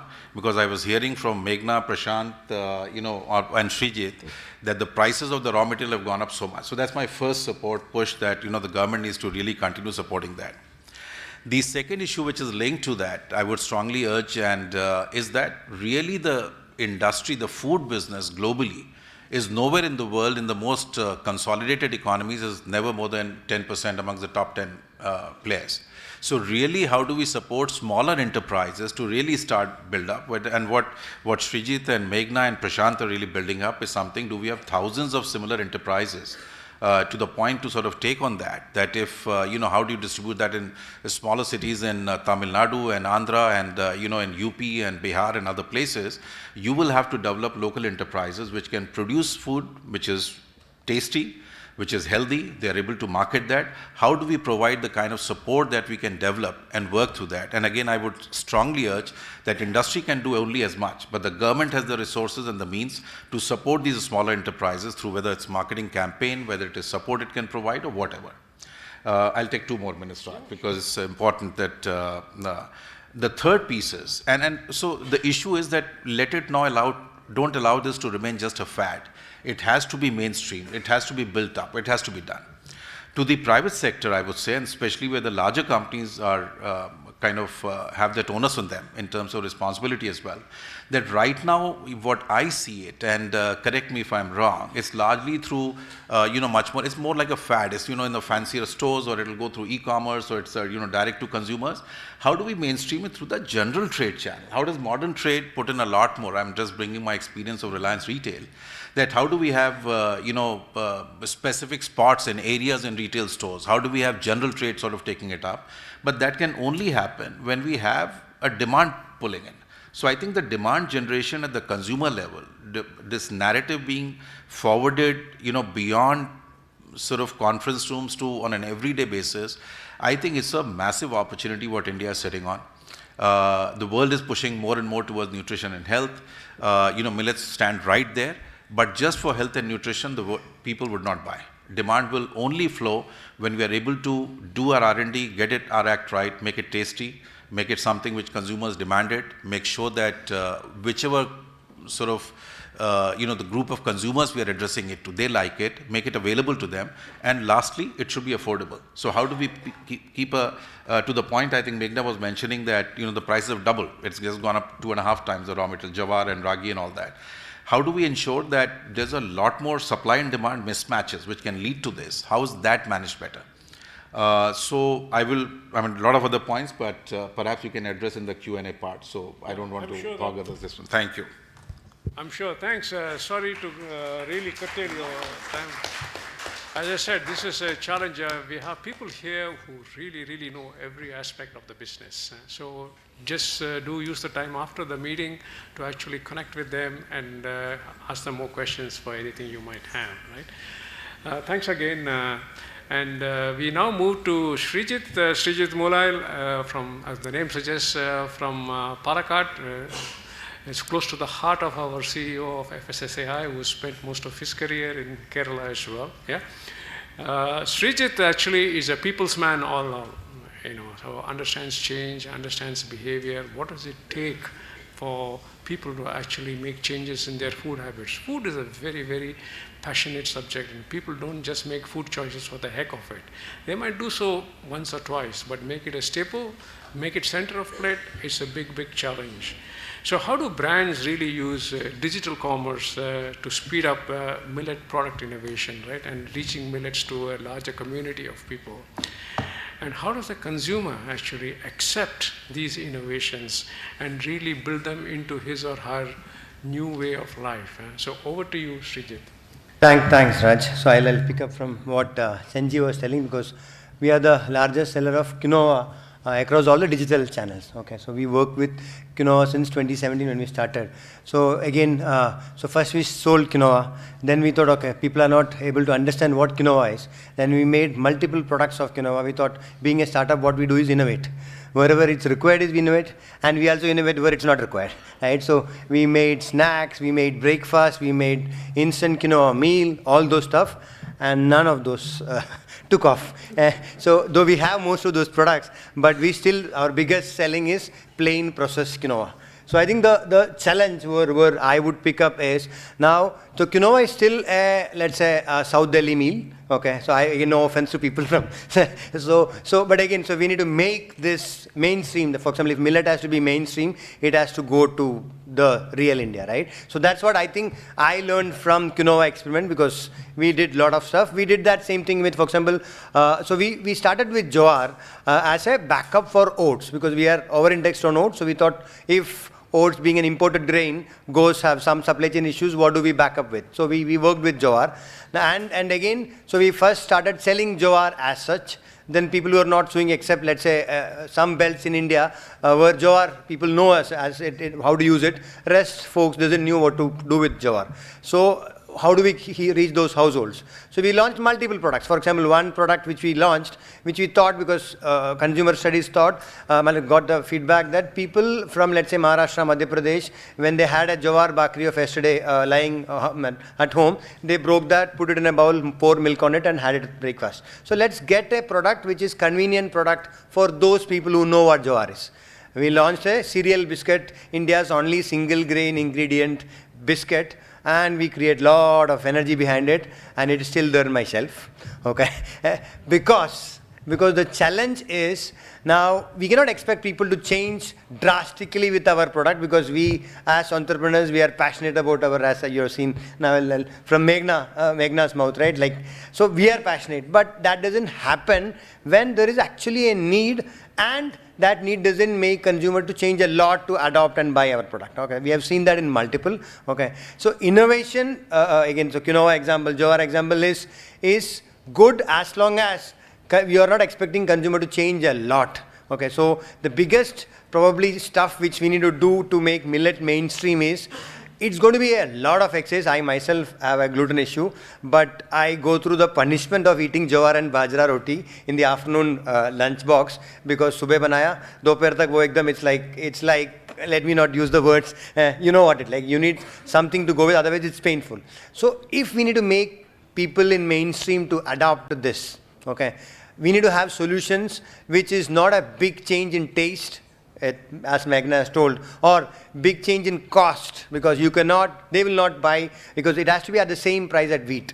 Otherwise, it's going to be pain, right? So the innovation has to be in the area where the change is not happening in taste, change is not happening in money coming out of the pocket, and it is not create a problem for, you know, we have seen, because if it is not polished properly, it is bitter. The sapolene has to be removed properly, and I think our supply chain challenge is same for milling of millets, right? If it is not properly, like there is this, like people who are coming to our stalls yesterday, can jowar be had in winter, because in north people only have bajra in winter, right? So, but I have seen in Maharashtra people are having throughout all the 3 seasons jowar, right? So there are such information asymmetry happening. How do we connect this and build an innovation ecosystem? And with this, we need to have the price of the product managed. And all this will take time. So we need to have patience. Startups have threshold, right? Like we don't have the pocket to have the patience and make it change. So we need ecosystem and big players like ITC, Patanjali, all those players helping us and build the ecosystem, and we will create the innovation. It will take time. So my only submission is, it's going to take some time before, but there is a huge momentum at least happening in the social media, news and everywhere. Now we need to reach the center of the plate. That's when the change will actually make some difference. That's all from my side. Thanks. Thanks, Srijit. I mean, life, the grass is always greener on the other side. If you go to a large company, they're always wishing we could move as fast as startups, and startups are always wishing that we had the scale of a large company. So it's always, but anyway, I think we need both, right? We need really to be agile at the same time to be able to build the scale. And then we now move to Prashant Parameshwaran, a lad who is from PSG Tech in Coimbatore and found his way into actually realizing that the way to a man's heart is not just through his stomach, but through his soul. So he created this company called Soulful Foods, yeah, and become a part of Tata Soulful. And for him, I think taste is premium, right? Over to you, Prashant. Thanks, Raj. So, in fact, I always say, so I think like Meghna, Srijit, and the rest of my panelists have also mentioned, journey of life, you learn a lot of lessons. So, one lesson that I did learn is listen to your parents. I was an aspirant chartered accountant. My father had a lot of faith in me that I would not pass. He said, please go do your mechanical engineering. That's the first thing you should do. I didn't realize that that would come back in my way, because 2011, I think, is when I decided, I was inspired by a lot of my family who were a part of the Green Revolution, all of that.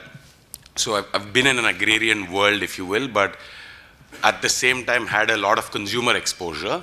And in the US, I used to work in retail. And when I came back, same, again, inspired by quinoa, simple thought, if quinoa can do it, why can't we do it with millets? That's the simple reason why I packed baggage, moved back to India, and the entire space was how do you make India's ancient grains, in other words, millets, relevant to the 21st century consumer. That was our vision statement then, that is our vision statement now, that will be our vision statement as we go forward. One of the key areas, and why I said, and you just reminded me about PSG Tech, and hence, is there was, as much as we talk about nutrition, we talk about all of these pieces, you need machinery, you need a lot of those stuff. There were nobody who was willing to actually allow me to play with their machines when we had to develop our products. So the ability to actually open up closed factories, open them up, customize those machines, it was a lot of a journey. But the entire piece and the premise was, as much as Raju's talking about taste, I think one thing which is very important, which all of us, I think, have really signed up for, is we will continue to retain as much of the nutrition that these grains actually bring into the product. So at Soulful, we don't fortify. I say, what's the point of fortifying if ragi has 10 times more calcium? I want that calcium back into the hand. Because the mom who actually gave the child as ragi porridge as weaning food, gave it because of the calcium, right? And if you're asking that same mom to say, ma'am, please continue to give your child, and we as companies will provide you, how do we then provide you a product that is not fortified, but bringing the goodness of these grains? And that's really what our entire piece is rooted on. Which obviously means, and so I have 4 pillars in terms of what we think about mainstreaming millets, which is about getting out high quality products. So that's number 1, right? And when I say getting out high quality products, so nutrition under these bearings that we spoke about in terms of development of your back end, your entire factory. Today I can proudly say, I mean, we have a very, very large facility which has been built brick by brick, stone by stone, each is customized, and the entire thing is a value-added millet processing plant. Today I can drop a ragi grain, and at the other side, without any human touch, I have a 10 rupee packet that then goes to 5 lakh stores. And this entire line is completely devised, but it's taken us 10 years. So it's not like we just went and acquired a company and we did that entire thing. But how do you then bring technology at the core when you're getting out high quality products? To the point that some of my fellow panelists mentioned, high quality products does not mean just great nutrition. Because the consumer is coming with 5 rupee, 10 rupee, saying, do I buy a biscuit, do I buy a chocolate, do I buy something? And so why should he or she buy you?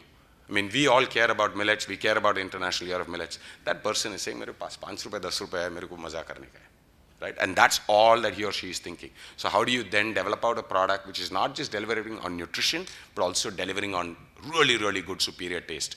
And so that you can compete with the other choices that the consumer has. The second is really the point in terms of making it affordable. To us, this is very, very important.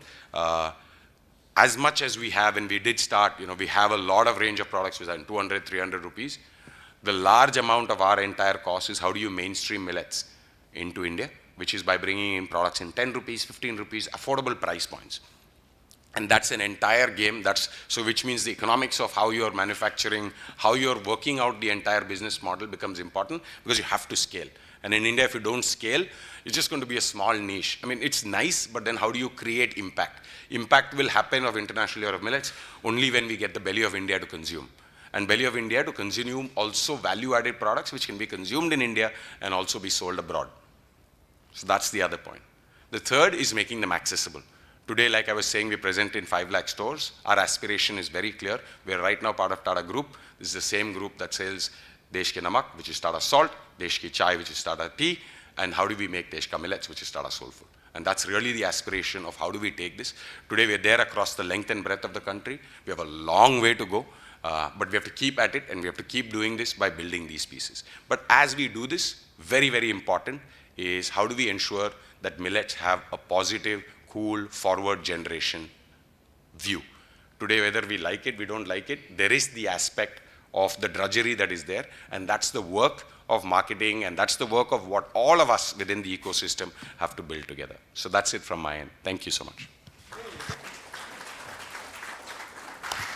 Thanks, Prashant. Very nice. So we were doing extremely well on time, but we are about 2 minutes a bit over. So, but now you know what to do. You just have to put scale into all these ideas, right? And you're the ITC man, right?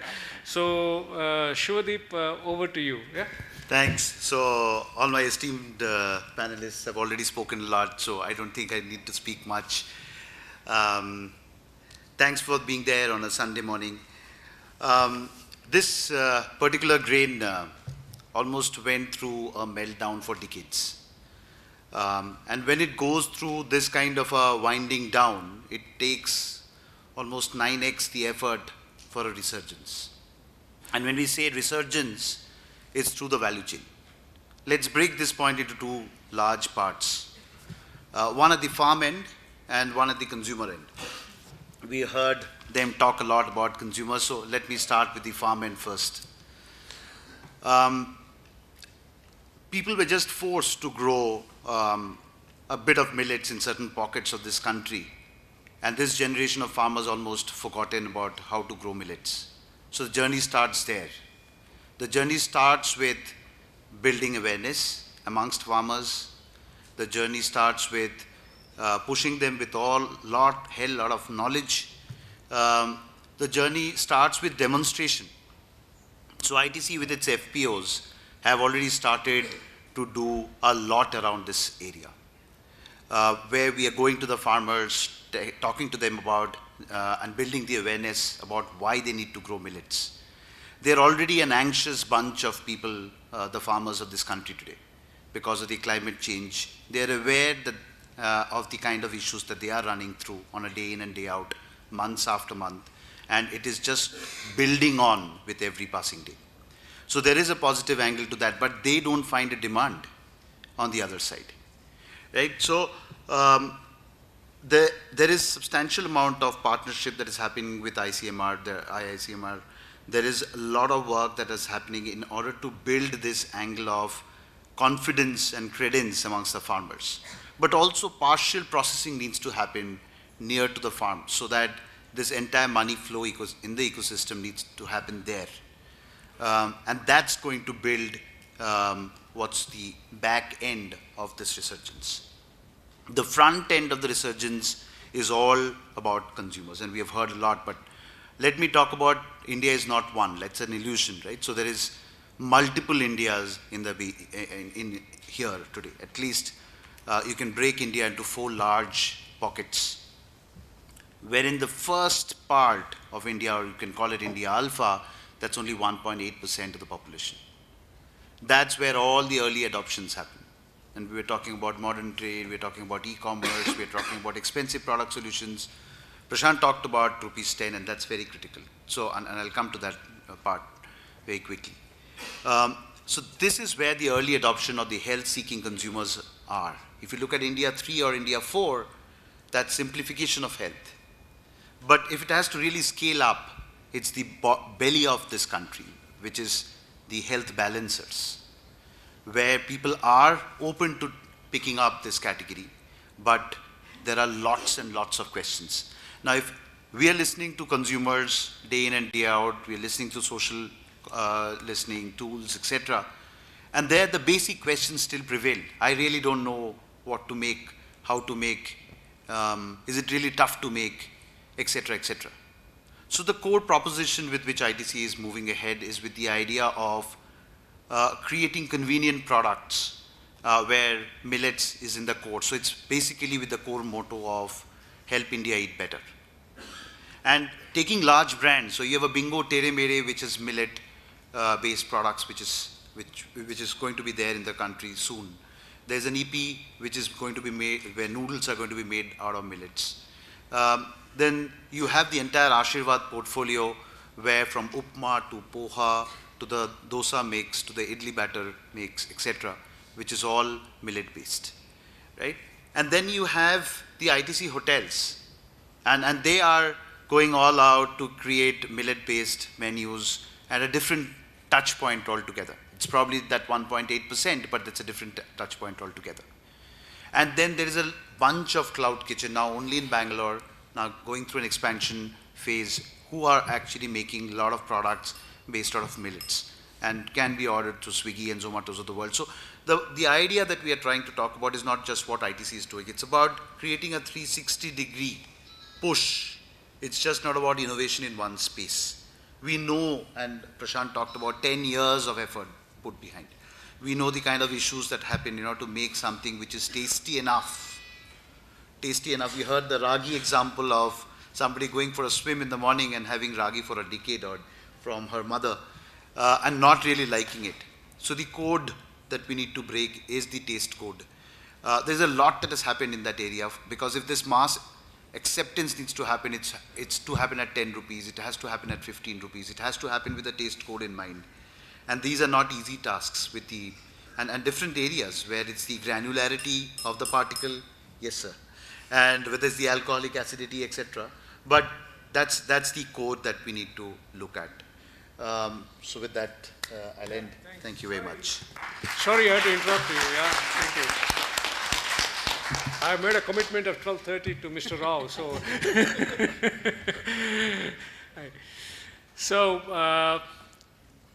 So you've heard all our distinguished panelists. I could have heard them for a much longer time, but we are constrained. So perhaps if somebody has one burning question, we will take that. Yeah. All right, gentlemen here. I just have one small query,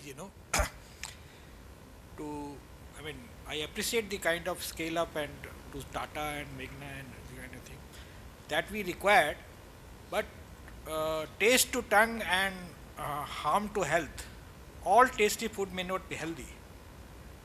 So I just want to know how to make it balanced as a processing food and in terms of millet is concerned. I'll just say try Slurp Farm. You can also try Soulful and True Elements, but we have fixed for this. It is possible for taste and health to happen. Your grandmother used to cook that way. We've basically gone back into our grandmother's kitchens and found the answers. They exist, and you can make very, very tasty products with millets. Okay, one more question. Sorry, it has to be the last. Yeah. Oh, okay, one more.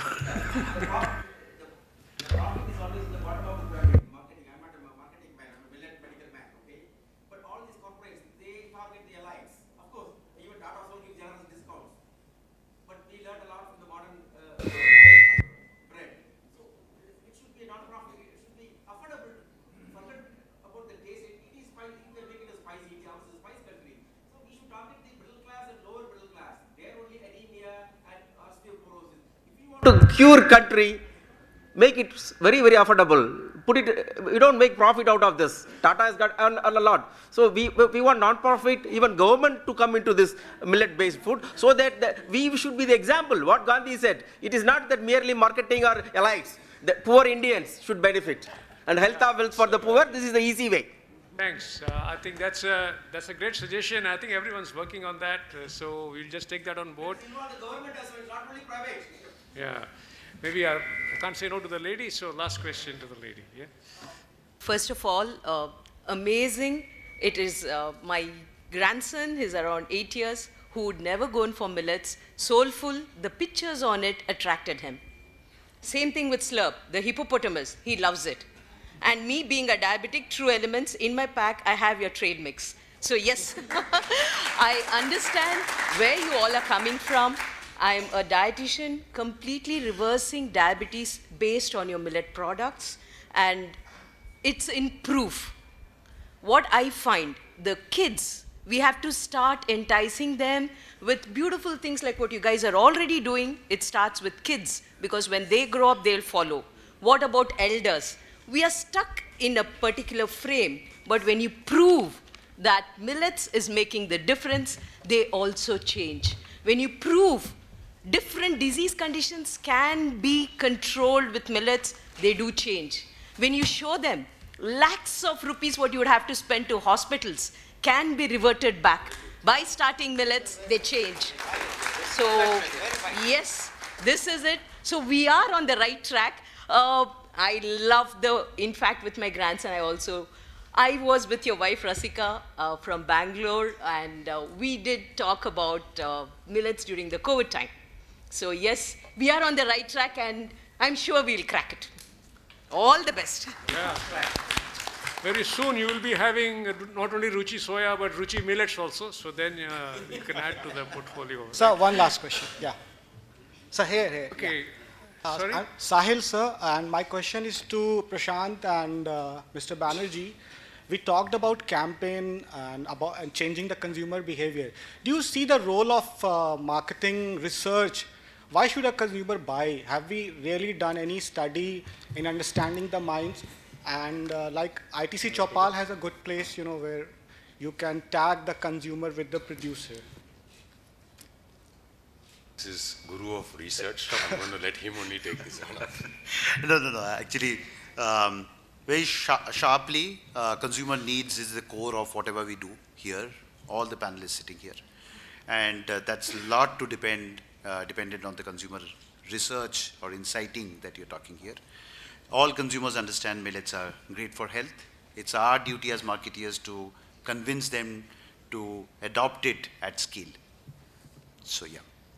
Yeah, so, sorry, regrettably, I'm having to bring this session to an end. Very, very interesting session. Obviously generated a lot of interest as well. I'm sure you can all catch up with the panelists outside and ask your specific questions. And once again, my great thanks to each of the panelists here. Maybe you can put your hands together. Srijit, Samir, Meghna, Prashant, and my thanks again to the organizers and as well as the CEO of FSSAI for really bringing us together here. Thank you very much. Thank you. Great job done, moderator. Well done.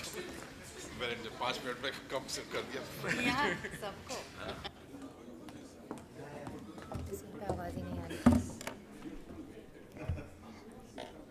Thank you, panelists.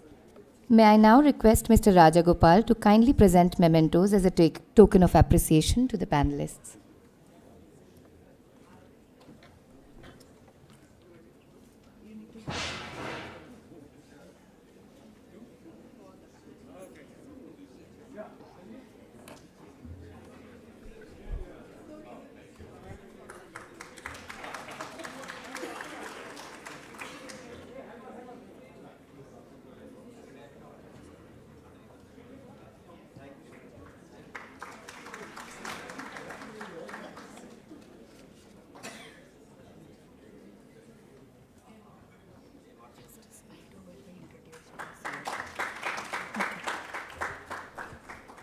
May I request Dr. Harinder Singh Oberoi, Advisor Science and Standards Codex, FSSAI, to kindly felicitate Mr. Rajagopal with a token of our appreciation.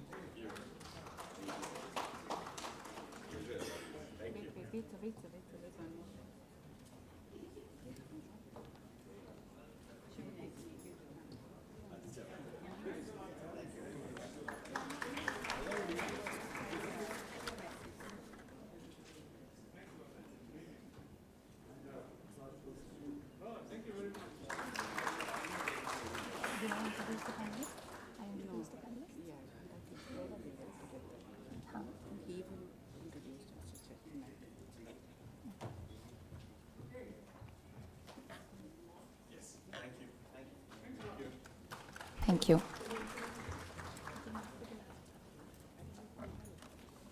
Our next session focuses on the prophylactic and therapeutic benefits of millets.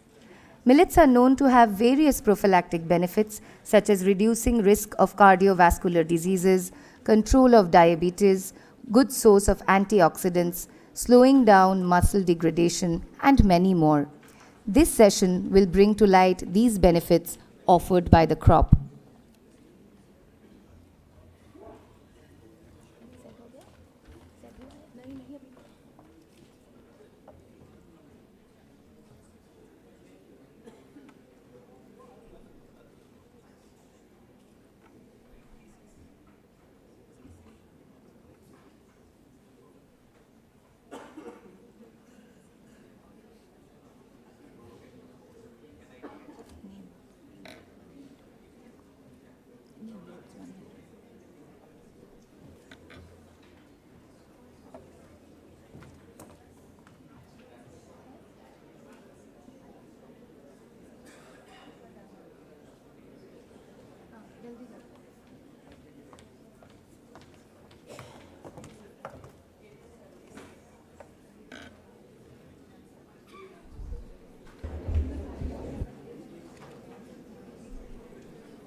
We have with us today an eminent panel of experts to speak about the prophylactic and therapeutic benefits of millets.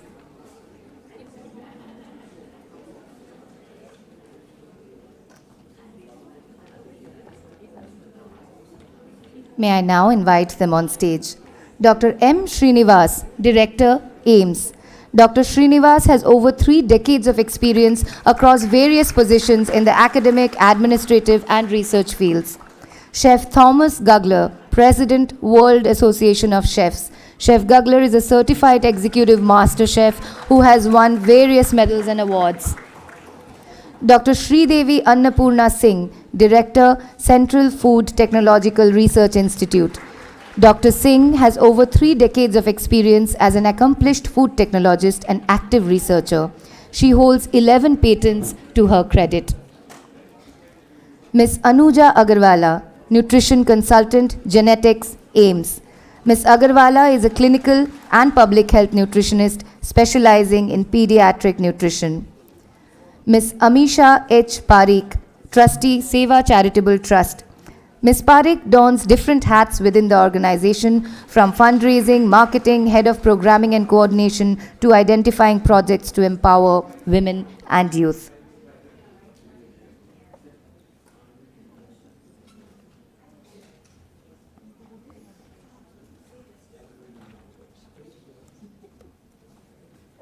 Good afternoon, everybody. So we come to the final session of our conference, and we had professors and nutritionists and people from the industry, and all of you must be wondering why a judge is being the moderator here for this session. Justice D. Seshadri Naidu, I warmly welcome Sri Seshadri Naidu to moderate this session. I must introduce Sri Seshadri Naidu, who is one person who has been practicing for the past 7 years keto diet. And no sucrose, no lactose, no fructose. So it is really remarkable. He's a family friend of ours, and he was a High Court judge in Mumbai, he was High Court judge in Cochin, he was High Court judge in Andhra Pradesh. So very few people whom we call as a learned judge. There are many judges who are really well educated and highly accomplished, but for him, I definitely call him as a learned judge because he's a voracious reader. Before passing any judgment, he reads tens of hundreds of books, and on food, he delivered one judgment in Kochi when he was serving as a High Court judge in Kochi. So I also got some kind of glimpses of that judgment, and he did research on food before passing this judgment. So with this, I welcome Sri Seshadri Naidu to be the moderator of this session. Thank you.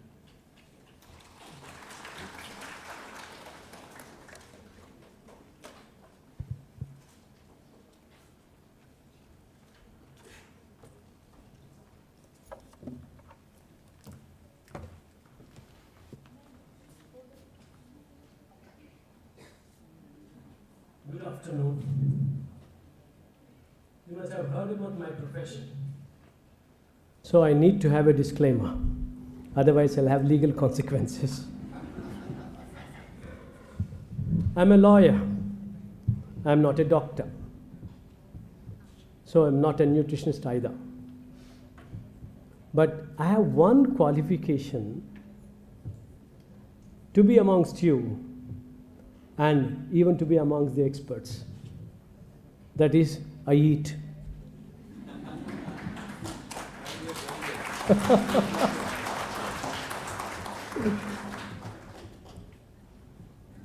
So that's only my qualification. The question is to eat or not to eat. My friend, Dr. Srinivas, an eminent super specialist, apart from being the director of AIMS, has advised me, there are exceptions, but don't be dogmatic. Yes, it's true. We were talking about what to eat. And very recently in 2016, somebody got a Nobel for propagating a theory not to eat. Quite strange, perhaps paradoxical as well. That is Yoshihiro Osamu, a Japanese biologist. He won the Nobel in 2016 for a theory called autophagy. And we have said that lankanam paramaushadam. If you don't eat, you get cured.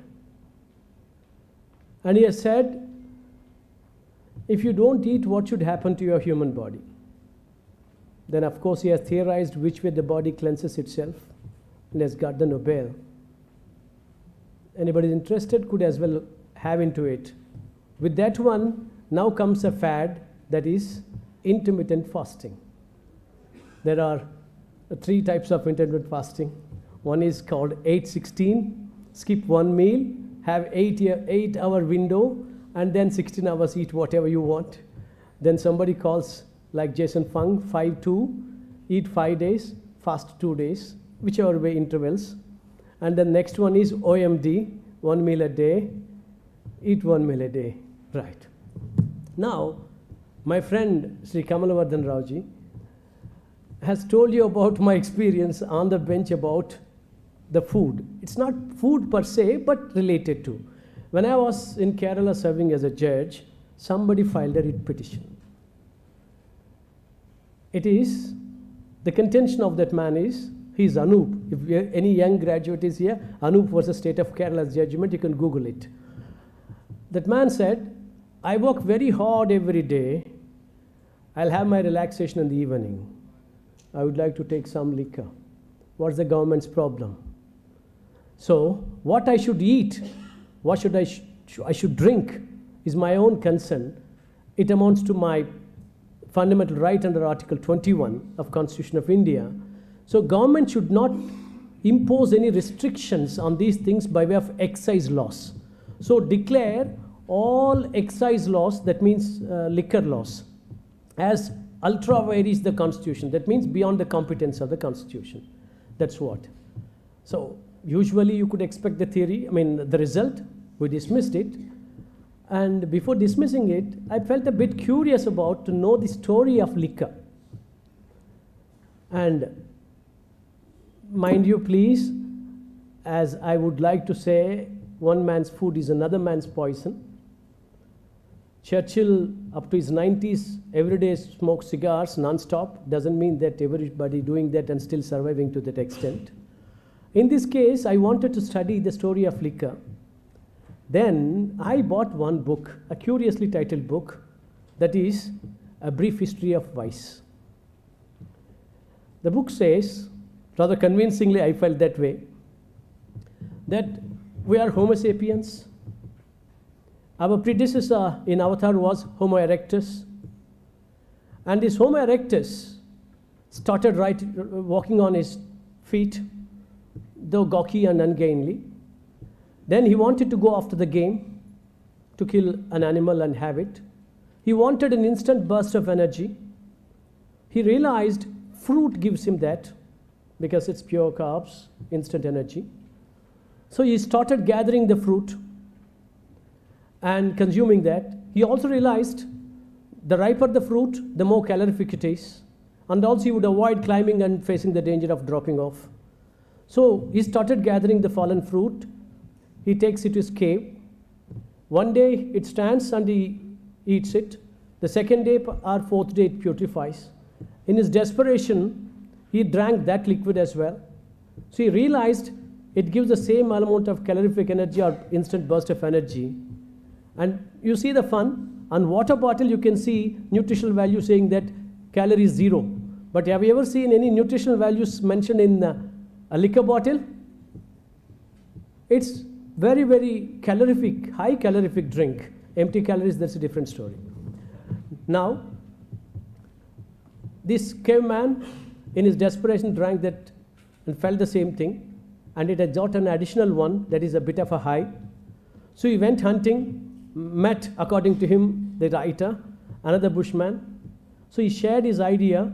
Look, I've been doing it. That liquid has given me instant burst of energy and also something like a hilarious feeling. Why don't you join me having it? The other man started coming over to this cave to share that one. And perhaps a predator could ambush. They both decided, why don't we divide this big cave into two, live together? So they decided, multiplied. That's how villages come into existence. According to Arthur, a vice has given rise to a village. When they started living together, the danger decreased, they got multiplied, the supply was in short. So they realized even wild berries, oats, etc., when putrefied could give the same thing. So they started gathering everything. And then they also came short supply of that one. Then they started sowing them themselves. That's how agriculture has come into existence, not for the purpose of eating, but for the purpose of feeding liquor. This is the author's view, not my view, please. Whatever it is. I don't know how many of you have grown eating millets. I did. In 1960s, in my village, our staple diet, two things. One is finger millet, the other one is pearl millet. And we have had a class distinction there. You are the house owner, family owner, you will have finger millets. If you are working class, you will have pearl millets of inferior quality. I did grow on that one. And later, whatever the dietary habits we have, it's a different story. I don't detain you long. This is indeed an international era of millets. And perhaps we are rediscovering. But though I don't boast of any expertise except having a cursory knowledge about some books, I would like to tell you one thing. You know, in American schools, they teach one philosophy. That is, you are not somebody, you are thumbody. You are as unique as your thumb. And your body is precisely thus. It's unique. So should be your dietary habit. One man's poison, as I said, one man's poison, or rather one man's food is another man's poison. And there is no one size fits all. Of course, you have got tremendous advantages with millets, with that high quantity of fiber content. Now, as Madam would testify, Madam Sridevi, now everything comes or boils down to gut and gut's health rather. So, good in fiber and good in micronutrients. And with industrial revolution, with abundance production of grain, millets have taken a back seat. It's time they reclaim their rightful position for overall health and well-being. And I throw this session open for the experts. With my limited knowledge of moderation, I would like to see that we'll have a very fruitful discussion on all the pros and cons, and all sorts of myths and perhaps truths with regard to the diets we've been propagating and perpetuating. Thank you very much.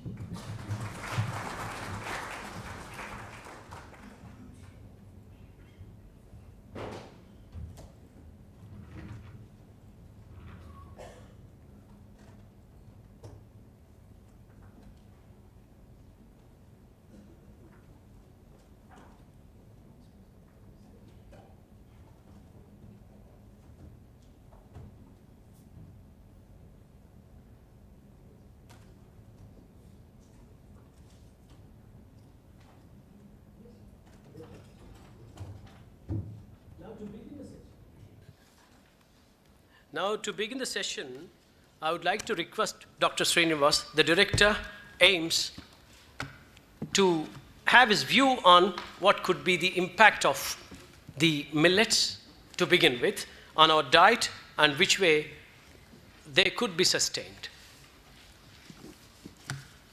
Thank you, sir. I think it doesn't go into the records of the court and where I'm going to be prosecuted for the sentences. It has become a court now. The one thing is very important, that what he said, one man's food is somebody's poison or something like that. What is important is, we were having the discussion there, that whatever we've eaten for the ages, previous generation, previous to that, is a time-tested generation. And we know that the people were healthy, people were living long, and they did not have any of those refined, preserved, artificial flavors, and that kind of food which we are going to have these days, the so-called junk food. What is important is that we are here to look into the benefits of the millets. We are not discussing, I think, not discussing about what kind of food is good. The focus is on what is the millets and how they are useful for prophylactic and therapeutic value. And it could be another discussion, or focus of discussion with him, and to look into the various spectrum of what all we have, the advantages and the disadvantages and all that. In fact, he said that the food is something like as unique as the thumbprints, which is true. Honestly speaking, if you ask in a pure sense, definitely, because even the drugs don't work. You must have seen some of the chemotherapeutic drugs don't work on some cancer patients because some of our genes have difference of metabolism for that particular drug. So it may not be as anti-carcinogenic as what it would have been in a genetic profile which is different. So that is the complexity of the genes and the nutrition and the behavior of the body and everything. So we are not here to discuss about whether the carbohydrate food is good, keto food is good, or this or that. We are only focusing on what is that millets, how they are different, how they are useful, how they are good for everything, environment friendly with respect to the various metabolism, whether it is a carbohydrate metabolism because of the glycemic index, whether it is a fat because they are 20% average on the fat content, with respect to the minerals, especially if you look at the ragi and all, high calcium content, with respect to the phyto and other things which are there, which are antioxidants and which are preventing the cancers. So that is something which is very important, and fortunately we have the best of the people. We have the Central Food Technology Research Institution, where Madam's name itself is Anna and Purna. She's full food, she is in herself. So she has the full knowledge of those things. And with me again is Anu is there. She was with us as a pediatric nutritionist at the AIMS. And I think we will move forward with specific focus on millets, their utility with respect to prophylactic and therapeutic value. Thank you, sir. Now I may request Dr. Sridevi Singh, who is an accomplished food technologist and active researcher. Madam, you may have your views.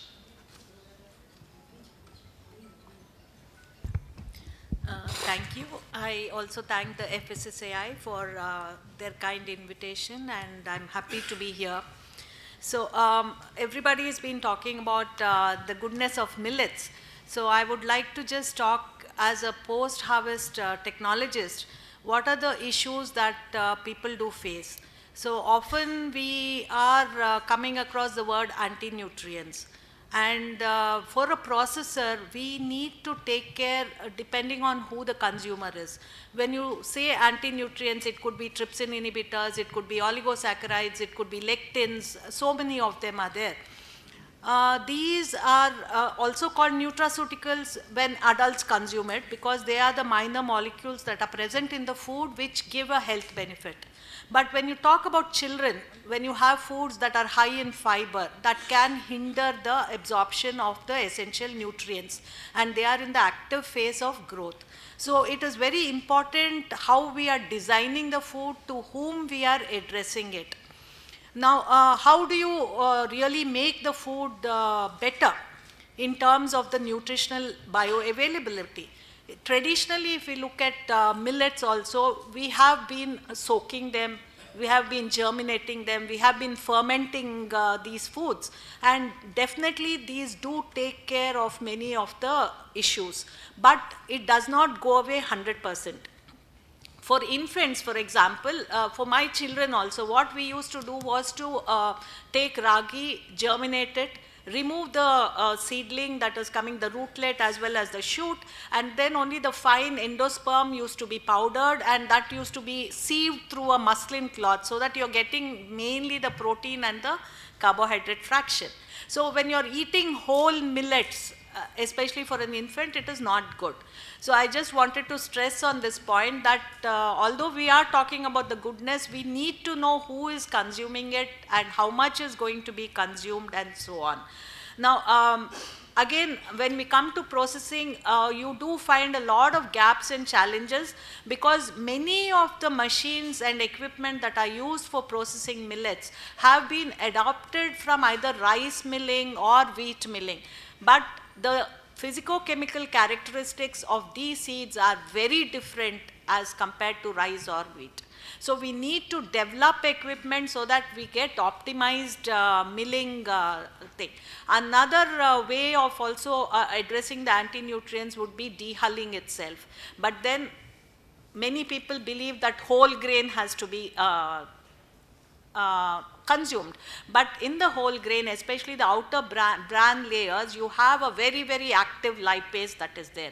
And the small quantity of fat, whatever is that, in some of the grains have higher quantity also, the fat becomes rancid very fast and you are not going to get a good shelf life. The minute you don't get a shelf life, even after processing for 3 months, how do you export that food? Many times there is rancidity. The person who is consuming may not be able to even understand that the food has gone rancid, but their health will be compromised. So there is a need for understanding all these aspects and to address them appropriately so that India can become the export hub for millet foods. But if we don't do this, then there is a issue because millets could get a bad name. And finally, the byproducts of the milling industry also, they are very rich in many of the nutrients as well as nutraceuticals. If we can think of the circular economy and actually get these byproducts out, which could be marketed separately, I think definitely we are very near to doubling our farmers' income because we would have created a very good market for all aspects of millets. Thank you. Thank you. Thank you, madam. Now may I request Ms. Anuja Agarwala, who is a clinical and public health nutritionist. She specializes in pediatric nutrition, to have her views. Before that, I would like to tell all of you that let the experts run through their thumbnail sketch of the views. Then we'll have a robust session of question and answer because it's quite a common law, everyday experience. Any advocate, if you come across, will get to our mind all our legal problems. If you come across a doctor, there is the case. Now we have got a lawyer and a few doctors as well. That's you can have all your questions. Madam Anja. No. Yes, yes. Sorry. Yes. So, what is my question? I'll just go through my experience about millets. Yes. Yeah. Okay. So, I would just say in the morning, first of all, thank you so much. I'm privileged to be here. In the morning, we heard Dr. Judith saying that it is good to rotate the millets for the soil regeneration, and I would say the same for human beings. Let's not go overboard. We need to rotate our millets, and at times what people do is, for the health purpose, if we promote it for the health purpose, they mix all the millets together. And then they feel that the health benefits will be much more than using a single millet. So here we are not saying to forego wheat and rice completely, but as Dr. Dilip also said, why don't we put a little bit of millets in our wheat and rice and balance it out. So as nutritionists, we always feel that it is not just the grain diversity, it's also your full day's diet diversity that you have to look into. So also, there are some recommendations which have been given by National Institute of Nutrition in terms of how much cereal allowance is there for a person. For example, if an adult is having, the allowance for an adult is 300 grams of cereal for the day, then out of that, only 1/3 should be replaced with millets. So it is not that you just forego all the variety of cereals that you have been consuming. That's 1/3 of 300 grams would still be 100 grams of millets, which is quite a lot. And again, it is recommended if somebody has not been consuming millets in the past, then only one meal or at one time only a small amount of millet should be tried. And it should be tried over 2 days. And when a person gets used to it and you don't get any GI problems, because millets are also known for bloating, abdominal distension, and you may land up having constipation, and that's why your fluid intake has to be a lot when you're consuming a millets. So one has to look how you introduce millets. Rotation of the millets would be much better than consuming all the millets together. At times, in my patient's case also, when they are diabetics and all, they go overboard. They feel, they come and tell me that we have put 50% of millets in our wheat, and that 50% is also a variety of millets that's been, blended together and put into it. So anything which we are doing should be eatable and palatable. Let me tell you, it's not going to be palatable. And then, of course, the chapati is not possible. It is too hard. The children refuse to take type 1 diabetes. They're forcing to take that chapati where they don't want to eat that, and they take it to school where this becomes too hard. So I think whatever we do, it should be eatable, it should be tasty, it should be palatable, and at the same time, it should give you the maximum nutrient value as well.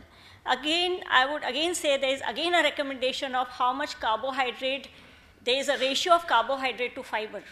So we have to look into it, how much fiber. It is high in fiber. Kodo millet is very high in fiber. It's 34 to 37% of fiber in kodo millet. So when you take fiber, again, it hinders the absorption of many other nutrients. So I would just say in a nutshell, you have to balance and be moderate in whatever we do. Thank you so much. Thank you very much, madam. Thank you very much. Now may I request Ms. Amisha Parekh, who is a trustee of a charitable trust. Besides, she has got varied experience dealing with tribals, etc. She has seen life perhaps in its the purest form. She may share her experience when it comes to the diet of those people, almost forgotten people. Thank you, sir. First of all, I would like to thank all the authorities and ITCFSN to invite Seva Charitable Trust, which is working in the tribal sector in Maharashtra, Mumbai. And we have been working closely with around 500 tribals. And we have seen very closely the older generation who has survived. In Maharashtra, we have Jawar and Ragi, Nachni. The two millets that we see our Adivasis consume this. So the older generation have grown up eating millets, and we've seen them staying stronger, whereas the younger generation now is suffering with vitamin deficiencies and malnutrition. I feel millets would eradicate the problem of, will eradicate the problem as it's rich in fiber and the content, and it will also create employment opportunities, because I feel Adivasis have forgotten, it's not like they have completely forgotten the skill of growing millets, it's just that they have forgotten the way it has to be taken now, and the young generation doesn't want to do the agriculture and the farming. So that's where I think we need to revive that, and we need to create more employment opportunities for the Adivasis and bring this millet in our tribal sector back. That's one thing. And the second is that it will it also grows very easily in Maharashtra because of the climate conditions, and I think we can take this forward and make millets affordable to the Adivasis, because that's where the biggest challenge right now. They are being pushed towards rice and wheat because the affordability is not there.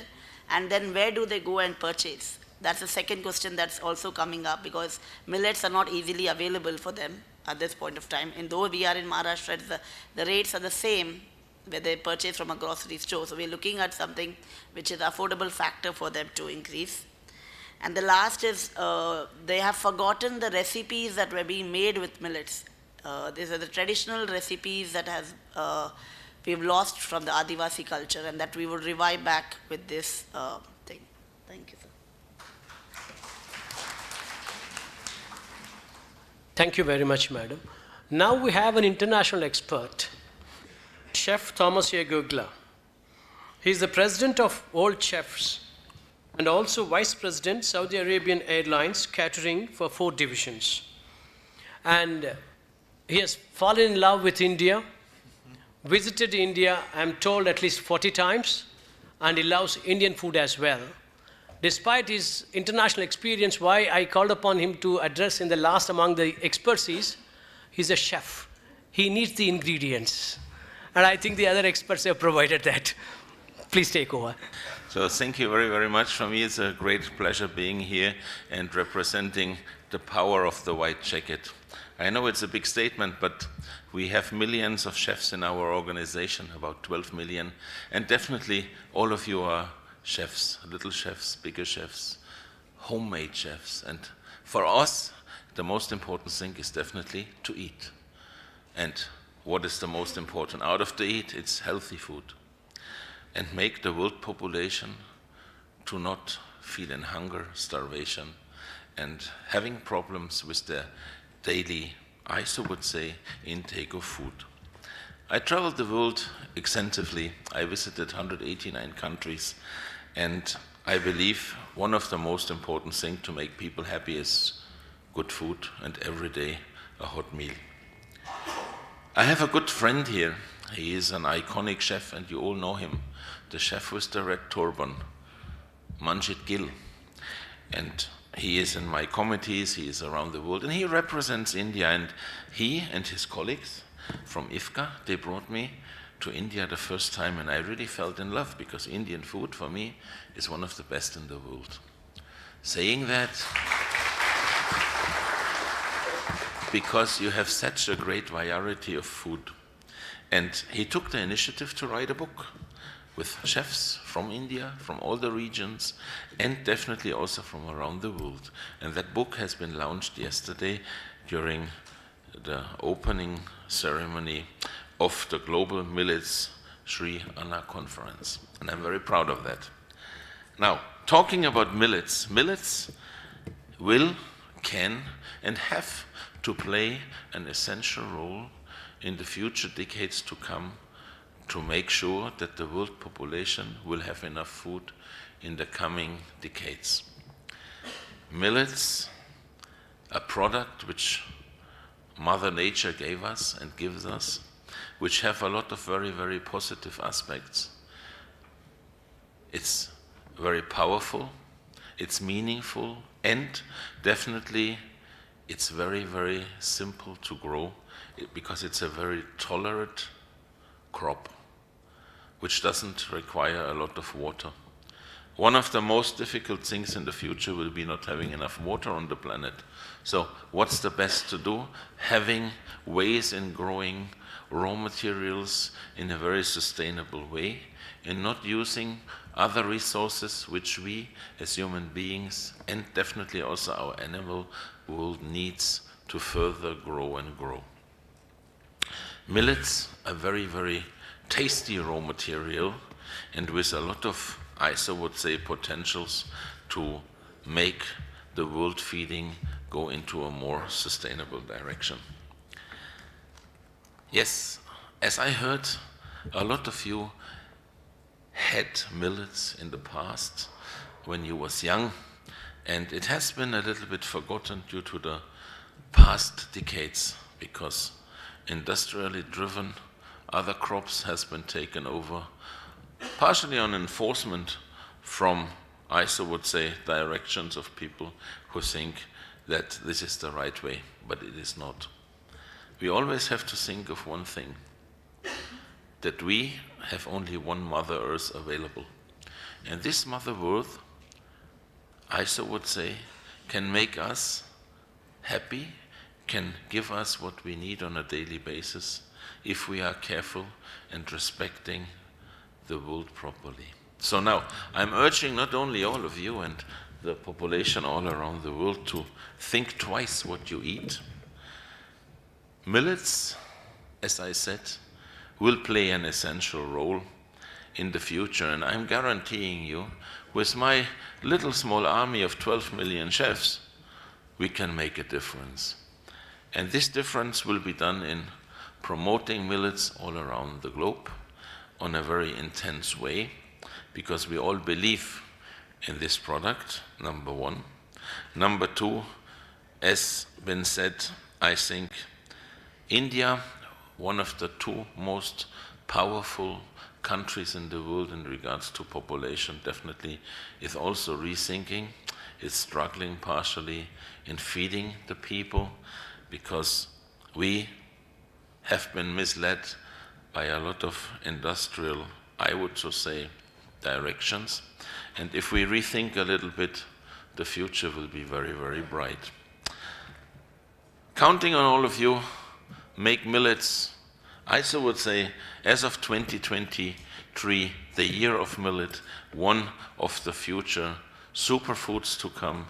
And I'm wishing you from the bottom of my heart the very, very best with doing that. And I want to say thank you very much for all the officials here to give me this 5 minutes, getting my 5 cents together and getting actually a little bit, I think, a talk about global millets and the importance of to support this very great initiative. Thank you very, very much. Thank you, Mr. Gugla. Anyway, what drives our food habits? Is it our preference or somebody else's? I reckon it is driven by the corporate world, the profit-making world. And we have seen everybody propagates that whole food is good, but we have got processed food. Simple reason is that it has longer shelf life. Whatever be the consequences. Of course, there can be cultural aspects, there can be historical aspects. If you take Kerala, my friend Shree Kamalvardhan would testify, it's essentially 90% rice-eating state. I was told down the line a couple of centuries ago there was a great famine and rice was in short supply. Then the king ordered that they should bring in one tuber plant, that cassava. Again, carbohydrates. In the end, it has become epicenter of diabetes for India. Anyway, a topic like nutrition, a topic like millets, etc., not much to talk about, but a lot to answer on. So I reckon it's open for all of you to have your questions to the experts. Based on their preferences, it could be answered. Should we begin? Please.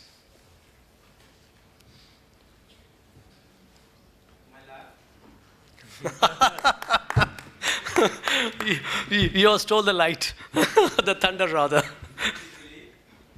That this smart bench consists of Shree Devi, Srinivas and Sheshatri would certainly become a smart bench for superfoods. My prayer on behalf of this chef-based and activist-based and nutrition-based bench is that, could you please give us a decree or order in the form of a prescription so that our younger director can give order to all the mess, canteens, in schools, hospitals, universities, restaurants, everywhere there should be millets. You said one diet a day, 1 millet a day, so that we should practice what we preach. We all will reap the benefit. You will be elevated to Supreme Court and you will become a WHO director. Thank you. Chef, yes. He's right. If you look into that, the topic is prophylactic and therapeutic value of the millets. See, the commonest diseases we have is what? Diabetes. Definitely millets will help, because you know the glycemic index which is they are carrying compared to the other ones, it's a slow absorption because of the starch which is different. It goes slow and it is a fiber. That's the reason why the sugars don't shoot up. It is going to be useful. The second problem which we have is again hyperlipidemia, or the liver which goes into the fatty liver, and the cholesterol, the bad cholesterols which increase in the blood, and the atherosclerosis and the myocardial infarction and the strokes which happen. Again, the answer is in the millets because they have the low fat content compared to the other ones. The third thing is what we have is the issue with the protein. They have excellent protein. You know, if you look into the percentage of protein for an average man, there are people who are born in Tirupati who have divine touch and they can do well with the keto diet. But a common man, an average man, you know, we generally need around 20% of a fat, the protein. This is something which is available with the millets. Then comes your minerals. You know, look into the ragi and something like that, with rich all those calcium and other minerals. Then comes our problem of the carcinogens. One, we don't have the carcinogens which the processed food or the preservatives and the artificial agents which Jeff is talking about. These are the natural foods. They don't have those kind of chemicals. And then they have a huge bulk of these antioxidants, phyto agents, which are there, which will prevent and act as an antioxidant and prevent cancer. So we have a prescription which prevents diabetes, a prescription which prevents your hyperlipidemia, a prescription which will prevent your myocardial infarctions and atherosclerosis and the stroke and the fatty liver, a prescription which gives you some amount of protection to the cancer. I think you're right that that can happen through the prescription of the various people, and that's a good question, and that's what is somebody.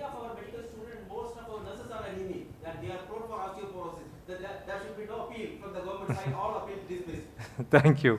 Thank you very much. Thank you very much, Dr. G. Could we have another question from any quarter? Yes, madam. Usually people with thyroid, they say millets interfere with the iodine absorption. So a lot of the clients are very apprehensive to use millets. What would the suggestion be? So there are certain anti-nutrients called goitrogens which are present in many of the grains, because these seeds are actually the repository as storage for the seedling to grow. So as a defense mechanism, you have all these factors that are present to prevent us or animals or insects or microorganisms from consuming them, so that the plant will have a chance to propagate on Mother Earth. During processing, we do destroy many of these. So it would depend on which grain you are talking about and whether this is present or not. It is not a universal thing. Each seed has different quantities. Some of them are present in the bran layers. Just by a slight polishing, you could remove it. So that is why intense studies need to be done. And often the effect of processing also needs to be studied, because your raw grain may have a lot of calcium, it may have a lot of iron, but the way you have processed it may destroy all of that. It may chelate. You may not get the benefit of it. So we do need research to understand all this. At this point, I would also like to say that a lot of varieties are available, but it is not necessary that just because it has better yield, higher protein or something, it's the best possible grain variety to process. When we are looking at shelf stability, there are different factors we need to consider. Again, research is required in that.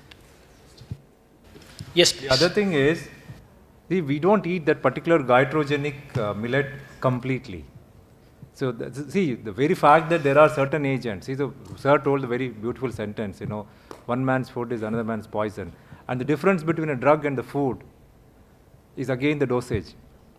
So the goitrogens are there. Even the non-millets also have goitrogens. It's not that, some of the green leafy vegetables have that. So what is important is that we are mixing and matching. We are having all of them and a moderate dose so that it won't become a problem. Thank you. Could we have another question, please? I thought you would be bursting with questions. Yes. Thank you very much. Myself, Dr. D.N. Yadav, I am working as a principal scientist in ICRC at Ludhiana. My question, we are talking about the millets. We talked about carbs, minerals, fibers. But Madam Director CFTRI may give a highlights on the pearl millet oil of its therapeutic and food uses. Can it have potential to be used as another source of edible oil as of rice bran? Pearl millet oil.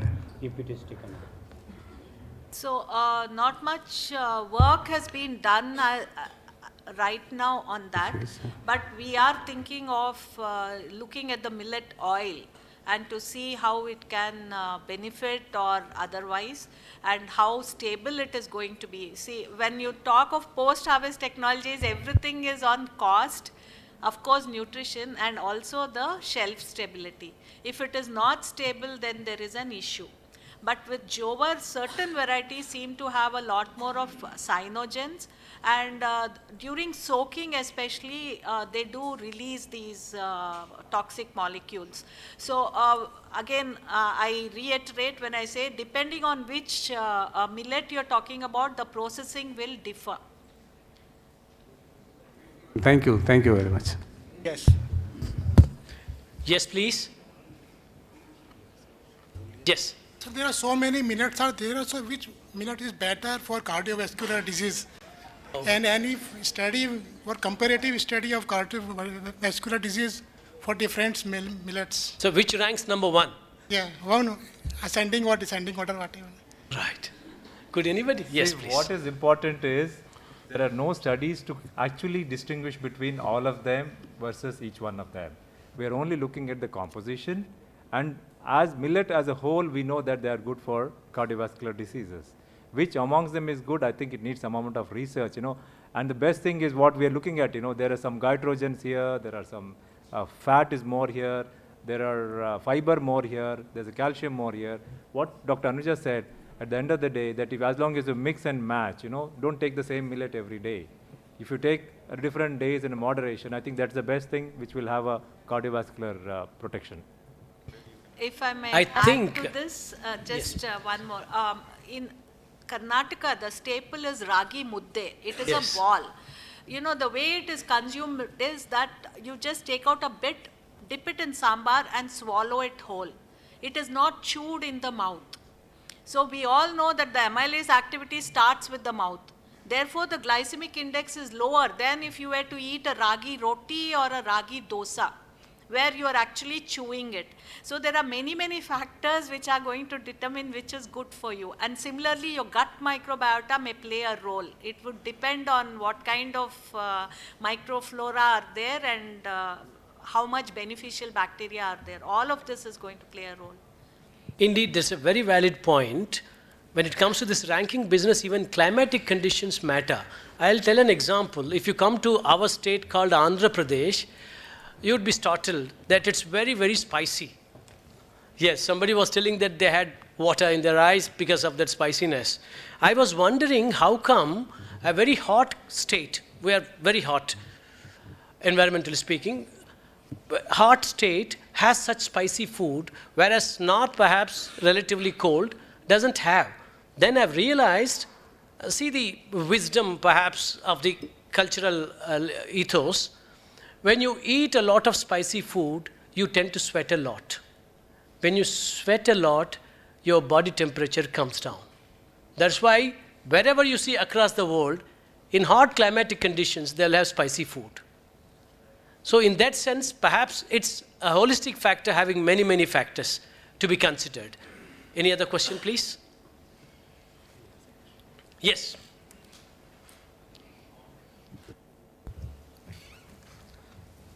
Sir, I am a medical doctor right now in deputation in FSSAI. I'm Dr. Mahesh Vagmare. I'm very pleased to have the opinions and the comments from Madam Shree Devi Annapurna Singh, because she has not only given about, we are speaking about the benefits and the good of millets, but she has rightly said about the limitations or the balancing of it. And this is very important to know the other aspect of millet as well, so that we can have a better and best name for our millets. I have one question, ma'am. With millets, we are now getting the roasted forms of millets as snacks. So they are becoming more popular now, and I'm also getting used to it. So I would like to know, in that case, when the millets have been roasted, will the property remains there, or is there any processing makes it any harmful, or does it gives the nutrition as it is? Yeah, Thank you. Thank you for the compliment. Any kind of processing, especially heat treatment, germination, fermentation, dehulling, any processing you are doing, you are removing some of the anti-nutrients. So heat treatment is one of the treatments that we do. That is why we cook food. If you were to eat a raw seed, it would not digest. And most of the storage proteins especially are very high molecular weight. So, and they are tightly folded. So your digestive enzymes are not able to break them down and digest it. So you are not going to be able to absorb it. So one way is pressure cooking and other cooking techniques. So definitely I do not know about the micronutrients. We'll have to study that and really understand what is happening in the process. But sensorily, they make it, it is becoming more acceptable, one thing. And the bulk density reduces. When you see the popped, you are able to eat it like chips, which you cannot do it if you were to make it a roti. It is so dense that you don't like it. So definitely, like previous speakers have spoken, even the sensory evaluation is very, very important, and the appeal has to be there. But protein, definitely it becomes more digestible on this one. Probably a little bit of the phytate is reduced, and therefore iron and calcium may become more bioavailable. But this is an estimate. We would actually have to research and see what is happening with the processing conditions. Thank you, madam. Yes, please, that corner. Would any of the experts comment on when it comes to micronutrient deficiency, how do you see addressing that deficiency with chemical fortification or with fortificants versus certain millets? So, it is not just the nutrient that is present in the food, but also the co-nutrients that are present, which would make it more bioavailable. Like in the morning, we did hear that vitamin C is very, very important for iron to be bioavailable. The reason is that the ferrous form of iron is more absorbed as compared to the ferric form. So if vitamin C is missing when the iron is there in the food, you may not absorb it to that extent. But having said that, millets are definitely richer in micronutrients. I'll just give you a small practical lesson that I got when I was very young and a new scientist in CFTRI. We were 9 lady scientists, all of us in the reproducible age. We were all anemic with around 9 to 11 hemoglobin maximum. There was a lady who used to make tea for us every day. She had 14. And when we asked her, we all had PhDs. She had not studied beyond class 4. And she was only having ragi. So there is some, I think there is some justification in millets are able to, our body finds certain mechanisms to absorb if it is really deficient probably. Again, research would be needed on that. But yes, it is more bioavailable after cooking. Thank you, madam. I reckon most of the questions are technical. Please remember, we have got a world champion chef here. You can ask about a tasty food, how to make it. And we have got a world-class nutritionist who can clarify all your doubts, how to shed a few more kilos. Please think on those lines as well. Yeah, which is the best hotel? Which is the best hotel in Delhi? Yes, please. So I have a corollary question. Like for millets, when we speak about millets, we are having a traditionally it has been used in India. So can we follow a thumb rule that the way traditionally the recipes which we have, that those are best recipes for those millets? Can it be generalized? Look, definitely I wouldn't generalize that, but it is always a kind of combining, I so would say, traditions with the modernity. So you have to think a little bit out of the box what you want to do with a product which has been on earth since thousands of years, and you have to I so would say be in a way so creative that you say I stick to my traditional way in cooking my food, but going into the modernity and using maybe different add-on raw materials which could make this dish, what you had actually from childhood, on a little bit different. But it's completely up to the person who is cooking it. I wouldn't generalize that. I would say it is up to every individual one how and what he wants to cook and make out of it. Thank you. Yes, please. So, ma'am can give her comments, or the nutritionist can do her comments? Very short thing. You know, there are a lot of new fad ideas today. Some say throw away the soak water. Some say cook along with the soak water. So again, it depends on which grain you are talking about and whether you should soak it and throw away the water, or you should cook it in minimum amount of soak water and cook it with that. So that prudence is required, only then the nutrients will be retained in that food. So traditionally we knew it, somewhere along the way we started believing in Google Auntie, and we have changed our practices too much. So we'll have to go back to the blackboard and really understand what's happening. I think we'll have 2 more questions, then we will have to conclude the session. These 2 questions go to both of you, please. Sir, it's more as a plea to your court. How this knowledge base can be put in a package can be benefit for the society. That is what I mean, to make it justice. Do you mean to say that how to package? This knowledge which is around you. Yes. Guidelines. You want guidelines. Societal benefit. Yes. If you ask me to answer as a pure liar, you pay me. Well, now, it's a good question though. What I feel is, see, the experts are abound, and most of them, you see, all of them are very busy in their walks of life. Still, they have spared time to come and to interact with us. I don't think there can be any better way of sharing the knowledge or disseminating, and anybody interested could be receiving it. So it's not packaging, it's in fact spreading. Yes, please. Another clear, the last but not the least, more investment, more R&D, more research institute, more researchers, so that everybody will get benefit, health and wealth. Yes. Just to somebody else. Yes, please. Yes, madam. Yeah, that's right. Yes, madam. So my question is that to popularize millets, I think recipes and getting it into the kitchens is huge. I was talking to Dr. Anuja during the break.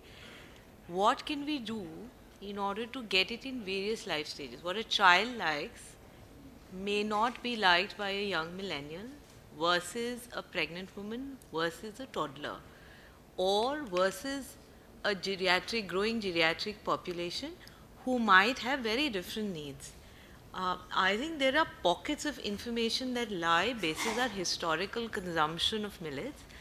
What can we do both from a recipes angle, from a nutrition angle, so that they get incorporated whether in processed or in primary products for millets to get popularized for various age groups?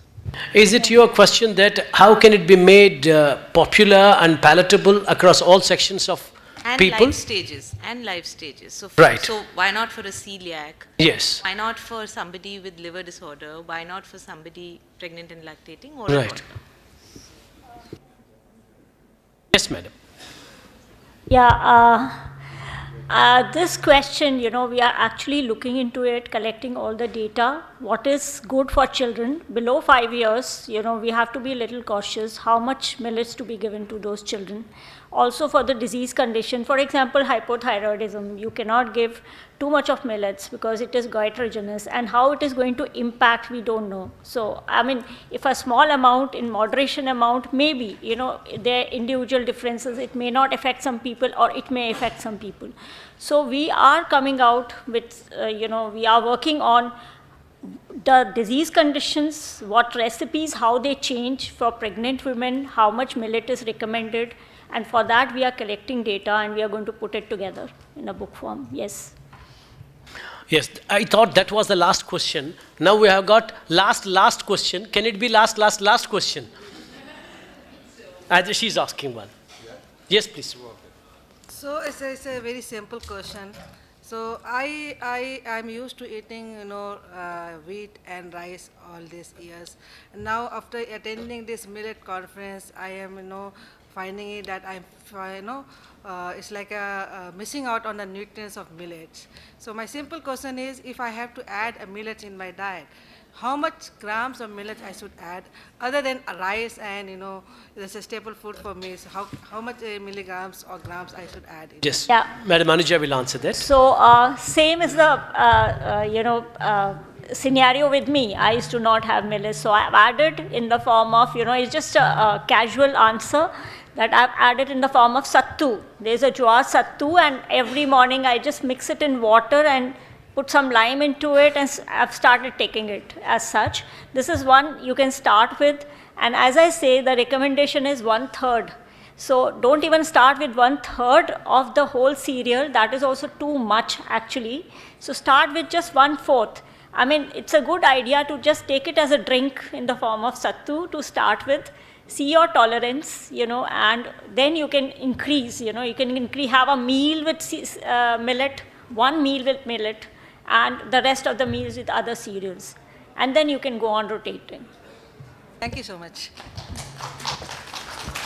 Madam, truly the last question. Yes. This is for Chef Thomas. My question. My daughter-in-law is from Netherlands. So when we all spoke about millets, she was so excited. She tried millets, but her digestive system didn't accept it. And if we have to take millets, Indians themselves or people living here find it difficult to completely accept millets. How can we take it forward in the chef way? Now that's a very, very tricky question. But at the end, look, it's with all the other raw materials around the world. It depends on your individual, I would say, microbiological acceptance of whatever food you take in. So now we have specialists, definitely nutritionists, which are working on all the different aspects in finding out the reasons why, I would just say, acceptances or non-acceptances are happening. And definitely it's a very in-deep study in talking about that. And I believe it's like with allergens, whatever. Many of the people around the world did not even know they have allergens, and all of a sudden they say, why it is like this, why I do get pimples, why it scratches me, whatever. And then finally they get checked up and they found out sometimes after 20, 30 years eating a product, they have an intolerance to that. So I would also say it's very individual, and if it's not tolerable, I mean, you just leave it and... Thank you very much. I thank all my co-panelists, doyens in their chosen fields of expertise. And now perhaps it's time the CEO steps in and draws the curtain. May I now invite Shree G. Kamalavardhana Rao, CEO, Food Safety and Standards Authority of India, to kindly present the overview of the conference. Thank you so much. I thank each and everybody who have participated here yesterday and today. And gave their best opinions and helped us in taking it forward as a policy maker. So all happened with the intervention of our Honorable Prime Minister, who suggested to the United Nations General Assembly that 2013 should be declared as the year of global year of millets. And we have started the session yesterday with the title of Global Millets Shree Anna. So yesterday Health Secretary has already mentioned to you what is Shree Anna. Shree in Sanskrit means, it has got multiple meanings. It has got, Shree means Lakshmi, Shree means Vishnu, Shree means wealth. So Anna is the food grain. It is the food grain of gods is millets.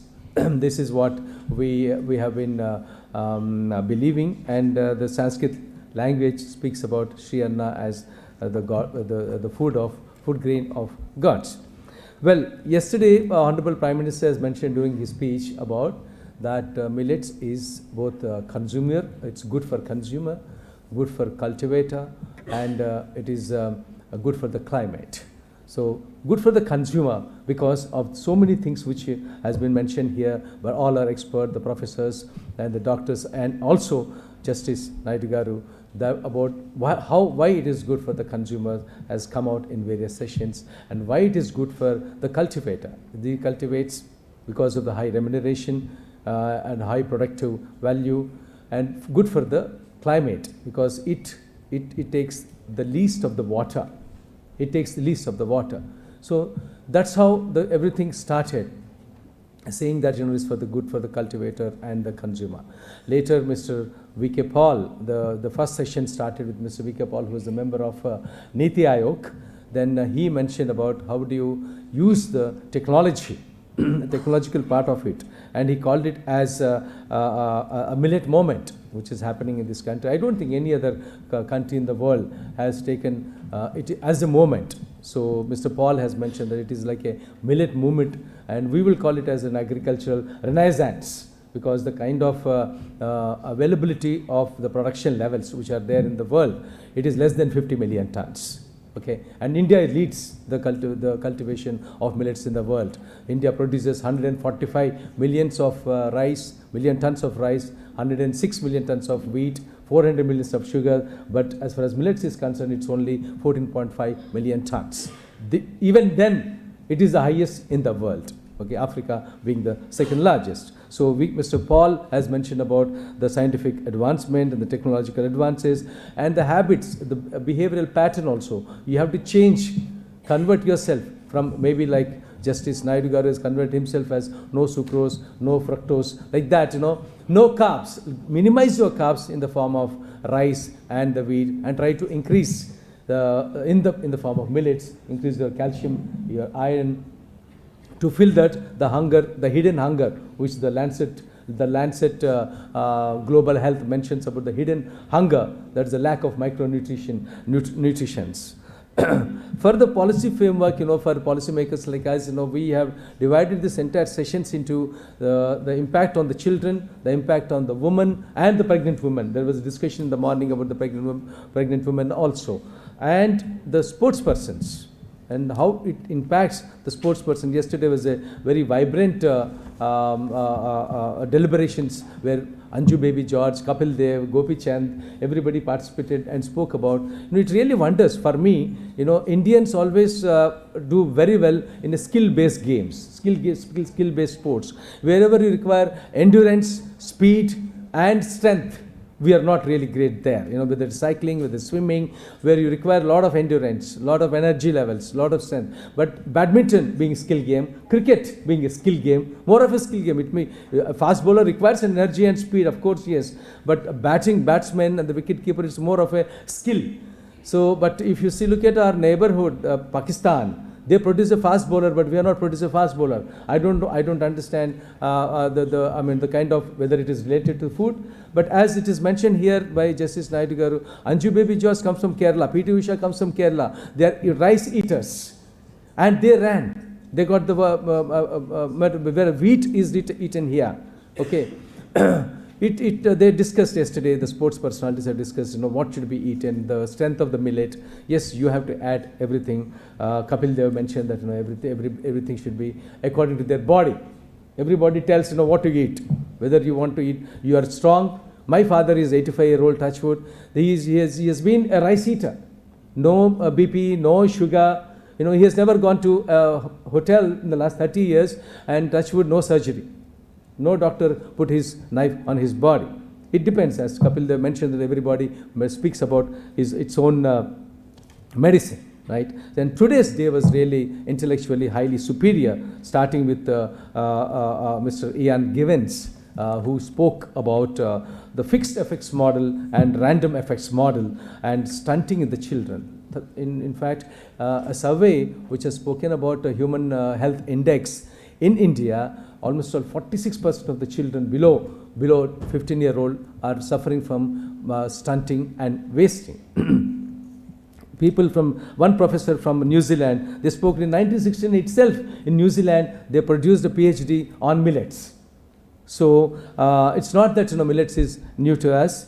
And they also discussed about the nitrogen fixation, then spoke about the functional foods, superfood, smart food, the industry. It was really a great discussion about the industry. Ultimately, when you talk about the demand and supply, okay, there is an economist in Say, his name is Say. It's called Say's law. Supply automatically produces demand. Okay, so now we are increasing the demand now in form of adding millets in the bread, in the multigrain bread, in the biscuits, in the noodles. You go to this exhibition now, which is happening now. You see hundreds of shops which have come up, mostly the startups. They speak about millet biscuits, millet noodles. Even in chocolates also people are adding millets.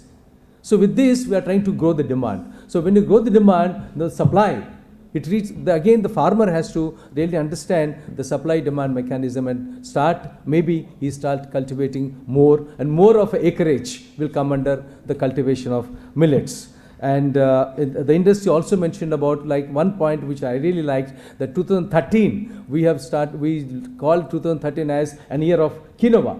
So quinoa, everybody started eating quinoa, and after that it died down. I don't know how it has stopped. Nowadays, people are not eating quinoa. But 2023, when we start that, this year we are declaring as year of millets, but it's not stopped after 3-4 years. It should continue further. It all depends on the industry to take up. Just if you see the consumer pattern, 12% of the millets goes into the animal feed. 8% goes into the FMCGs. So this 8% and 7% goes into alcohol beverages. That's the consumption pattern the survey says. That this has to be increased. The FMCGs they have to take more of millets and use in their industry. That's a very interesting session we had with the industry. Then later now this session we have really been benefited by the august presence of the director AIMS, the nutritionist and the chef. Thank you very much, Mr. Chef. Ultimately, even in the 5-star hotels, thanks to G20 in India, all 55 places it's happening with 200 meetings, all hoteliers, the hotel industry have been told to serve millets to the international participants. So with this, I thank all the participants from India, from other parts of the world, from embassies. All embassies, ambassadors have come here, participated, and I'm sure we will try to live up to the vision given to us by our Honorable Prime Minister Narendra Modi ji, and try to really make it this global millet Shree a sustainable in future. After 10 years or 15 years, 20 years, the younger generation, posterity should start eating more millets and try to become more healthier. Thank you so much, and namaskar.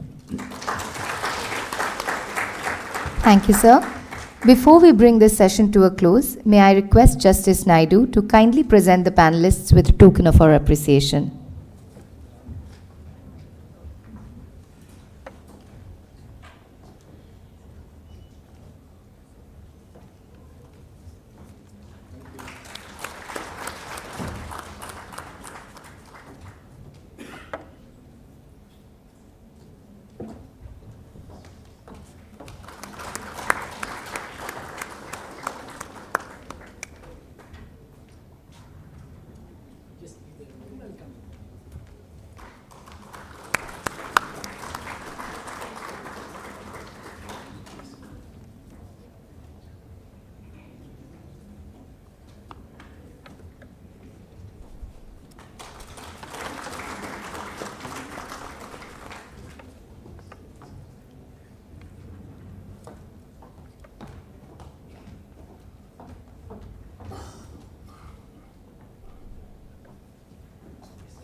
May I request Sri Satyen Kumar Panda, Advisor Quality Assurance FSSAI, to kindly felicitate Justice Naidu.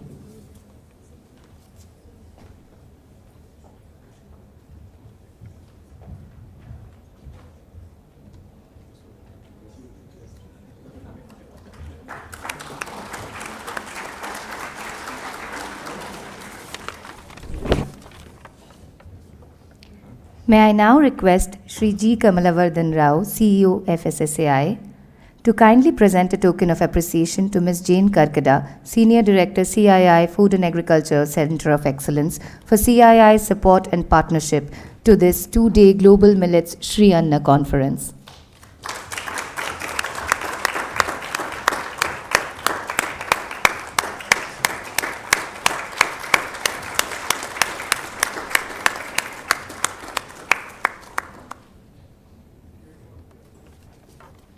And with that, we bring our Global Millets Conference to a close. It has indeed been a great 2 days of insightful and engaging discussions on millets and its potential.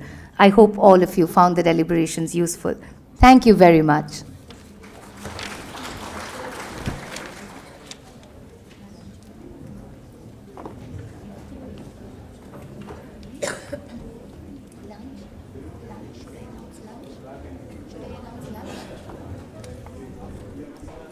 Ladies and gentlemen, I request you all to kindly join us